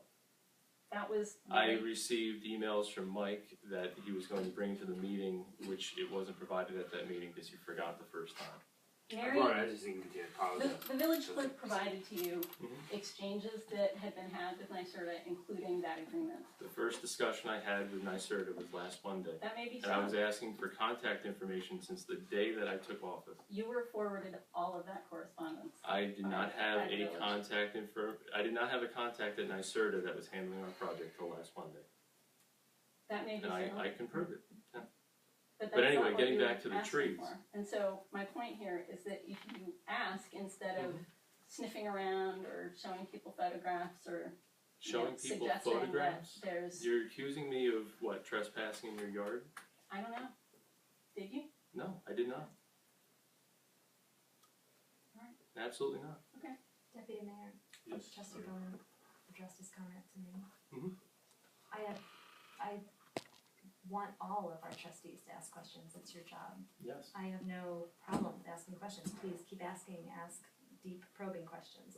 My issue is when questions are framed not as questions, but as implications of wrongdoing and straw men. Example? And tonight, the framing of the question about the tree was not, Trustee Hawkins, I understand there's information about a municipal tree that you're taking care of in your yard. Mhm. What's the story? The implication was, have you taken municipal property? Have you placed that municipal property on your private property? The implication has consistently been that there is wrongdoing where there is none. And what this does, and what I think the real and true shame of this approach, is that it implies wrongdoing on the part of local officials, it erodes public trust. And the other thing that this does, because it evolves to a degree of character assassination as it's carried out in the press, that character assassination intimidates folks in the village from wanting to participate in local government. That is the true and utter shame of this entire approach. And if we are indeed to get to the level of healing that I take you at your word, I believe that you want to do healing, then that kind of approach is the kind of approach that needs to stop. Ask the questions, explore the issues, but please don't imply that everyone around you has the intent, a malintent, at all points, because it's not there. If there isn't a malintent, why present it as one? Kathleen, if, I don't wanna make this all a conversation between us, we can have this afterwards. If we wanna talk about character assassination, since January, nobody has been more assassinated in this village than myself and Catherine. I find it's gotten to the point of being humorous because it's subject of blogs that I'm somehow associated with the PCNR, which is a complete joke. I'm better friends with Mike Turton from phillipstown.info than I am with anybody from the PCNR. To keep hammering away to try to shame me to shut up by saying, oh, well, you guys are part of the PCNR crowd, give me a break. All right? The fact of the matter is that the tree issue has been politicized, not on this side of the table. Who's done that? Not this side of the table. I didn't even know about it. Like I said, I don't even know where they're being planted in the village. How am I going to politicize something I don't even know is occurring? So come to the tree committee where it's an open public session. Come to the tree I committee will. meeting I'll and ask try questions. to make it. Rather than implying I that have a there's something being family and done I that's have so do I. commitments. Yeah. Rather than implying that there is something untoward being undertaken by a group of folks who come together and volunteer their own time. Where for have the I village. ever made the statement that The there's some implication kind is- of wrongdoing going on? The I asked implication is that questions. it's the green tyranny. That is That the came from my implication. mouth. No. No. So then don't associate it with me. But what happens this evening in this line of questioning about this tree is that all of that gets wrapped in one. I just wanted to know where a piece of village property, which is what the tree is located. It's a simple question. It's a And simple, how to get there. It's a simple question that could have been asked collegially, and it's a simple question that could have asked without the implication that there was some theft of municipal property. But why weren't we told when it was moved there? I don't understand that part of it. If it's been You there don't have to for, answer that one. I how don't long know has the it answer to actually that. been there? Couple weeks, 3 weeks, since the beginning, since they were planted. So, for 3 weeks, and Do you report to me everything that you get up to? actually Catherine I doesn't. do. I forward emails to the Well, entire board. If you read the minutes to our, my committee things, it's pretty much out there, and now they film them, so you see them, and I've come to one of your tree committee meetings and stuff. But no, I think just that we should be a little more forthcoming in our disclosure, whether it's, when I walk down the street and I see white circles around the thing, and I'm sorry, I didn't have a chance to read your minutes, maybe they were in there, but, listen, the trees look nice at the end of the day. I'm not criticizing the trees. I'm just saying, if we all know what everybody's up to, such as putting the trees in, so we can answer. If somebody says to me, hey, where'd those come from? I can say, hey, Stephanie went out and got these really great trees. I could actually say that, as opposed to I don't know, which then makes us all look ridiculous. And to speak It to depends a the, lot how you handle that kind of question. Well, I handle it When very people ask me, upbeat, actually. when people ask me, geez, wait, what, we have interns from the county working in the village, village hall, when did that happen? I don't know, because you didn't explain that you went out to the transportation czar. They and were kind of secured- volunteered. I said, sure, we'll take them. and to speak to civility, healing, and approachability, I'll share a story from election night when Stephanie, I walked up to shake your hand and you took my hand and threw it, and I after didn't do that. I said I look forward That's forward to no. working with you, and I you said, threw my hand I and did said not, I no, bet I you do. didn't, I actually didn't touch And it. when you I come didn't into shake your hand. when you come into an environment on a board and that is the tone that is set, Well, maybe you apologize. should look back at how you you and your supporters and you promoted The yours. election is well over, and You just brought it Well, up. you just brought it up. no, I shared a story. Yes, you shared a I story shared of a election story night. because I was accused of not promoting healing, which is not part of This it. doesn't help us. Motion to adjourn. All public comment, thank you for public comment, we gotta ask for a motion to adjourn. Second. Second, all in favor? Aye. Aye. Thank you, thank you, gentlemen. Moving along, or- That's a very fancy, oh, is that a phone?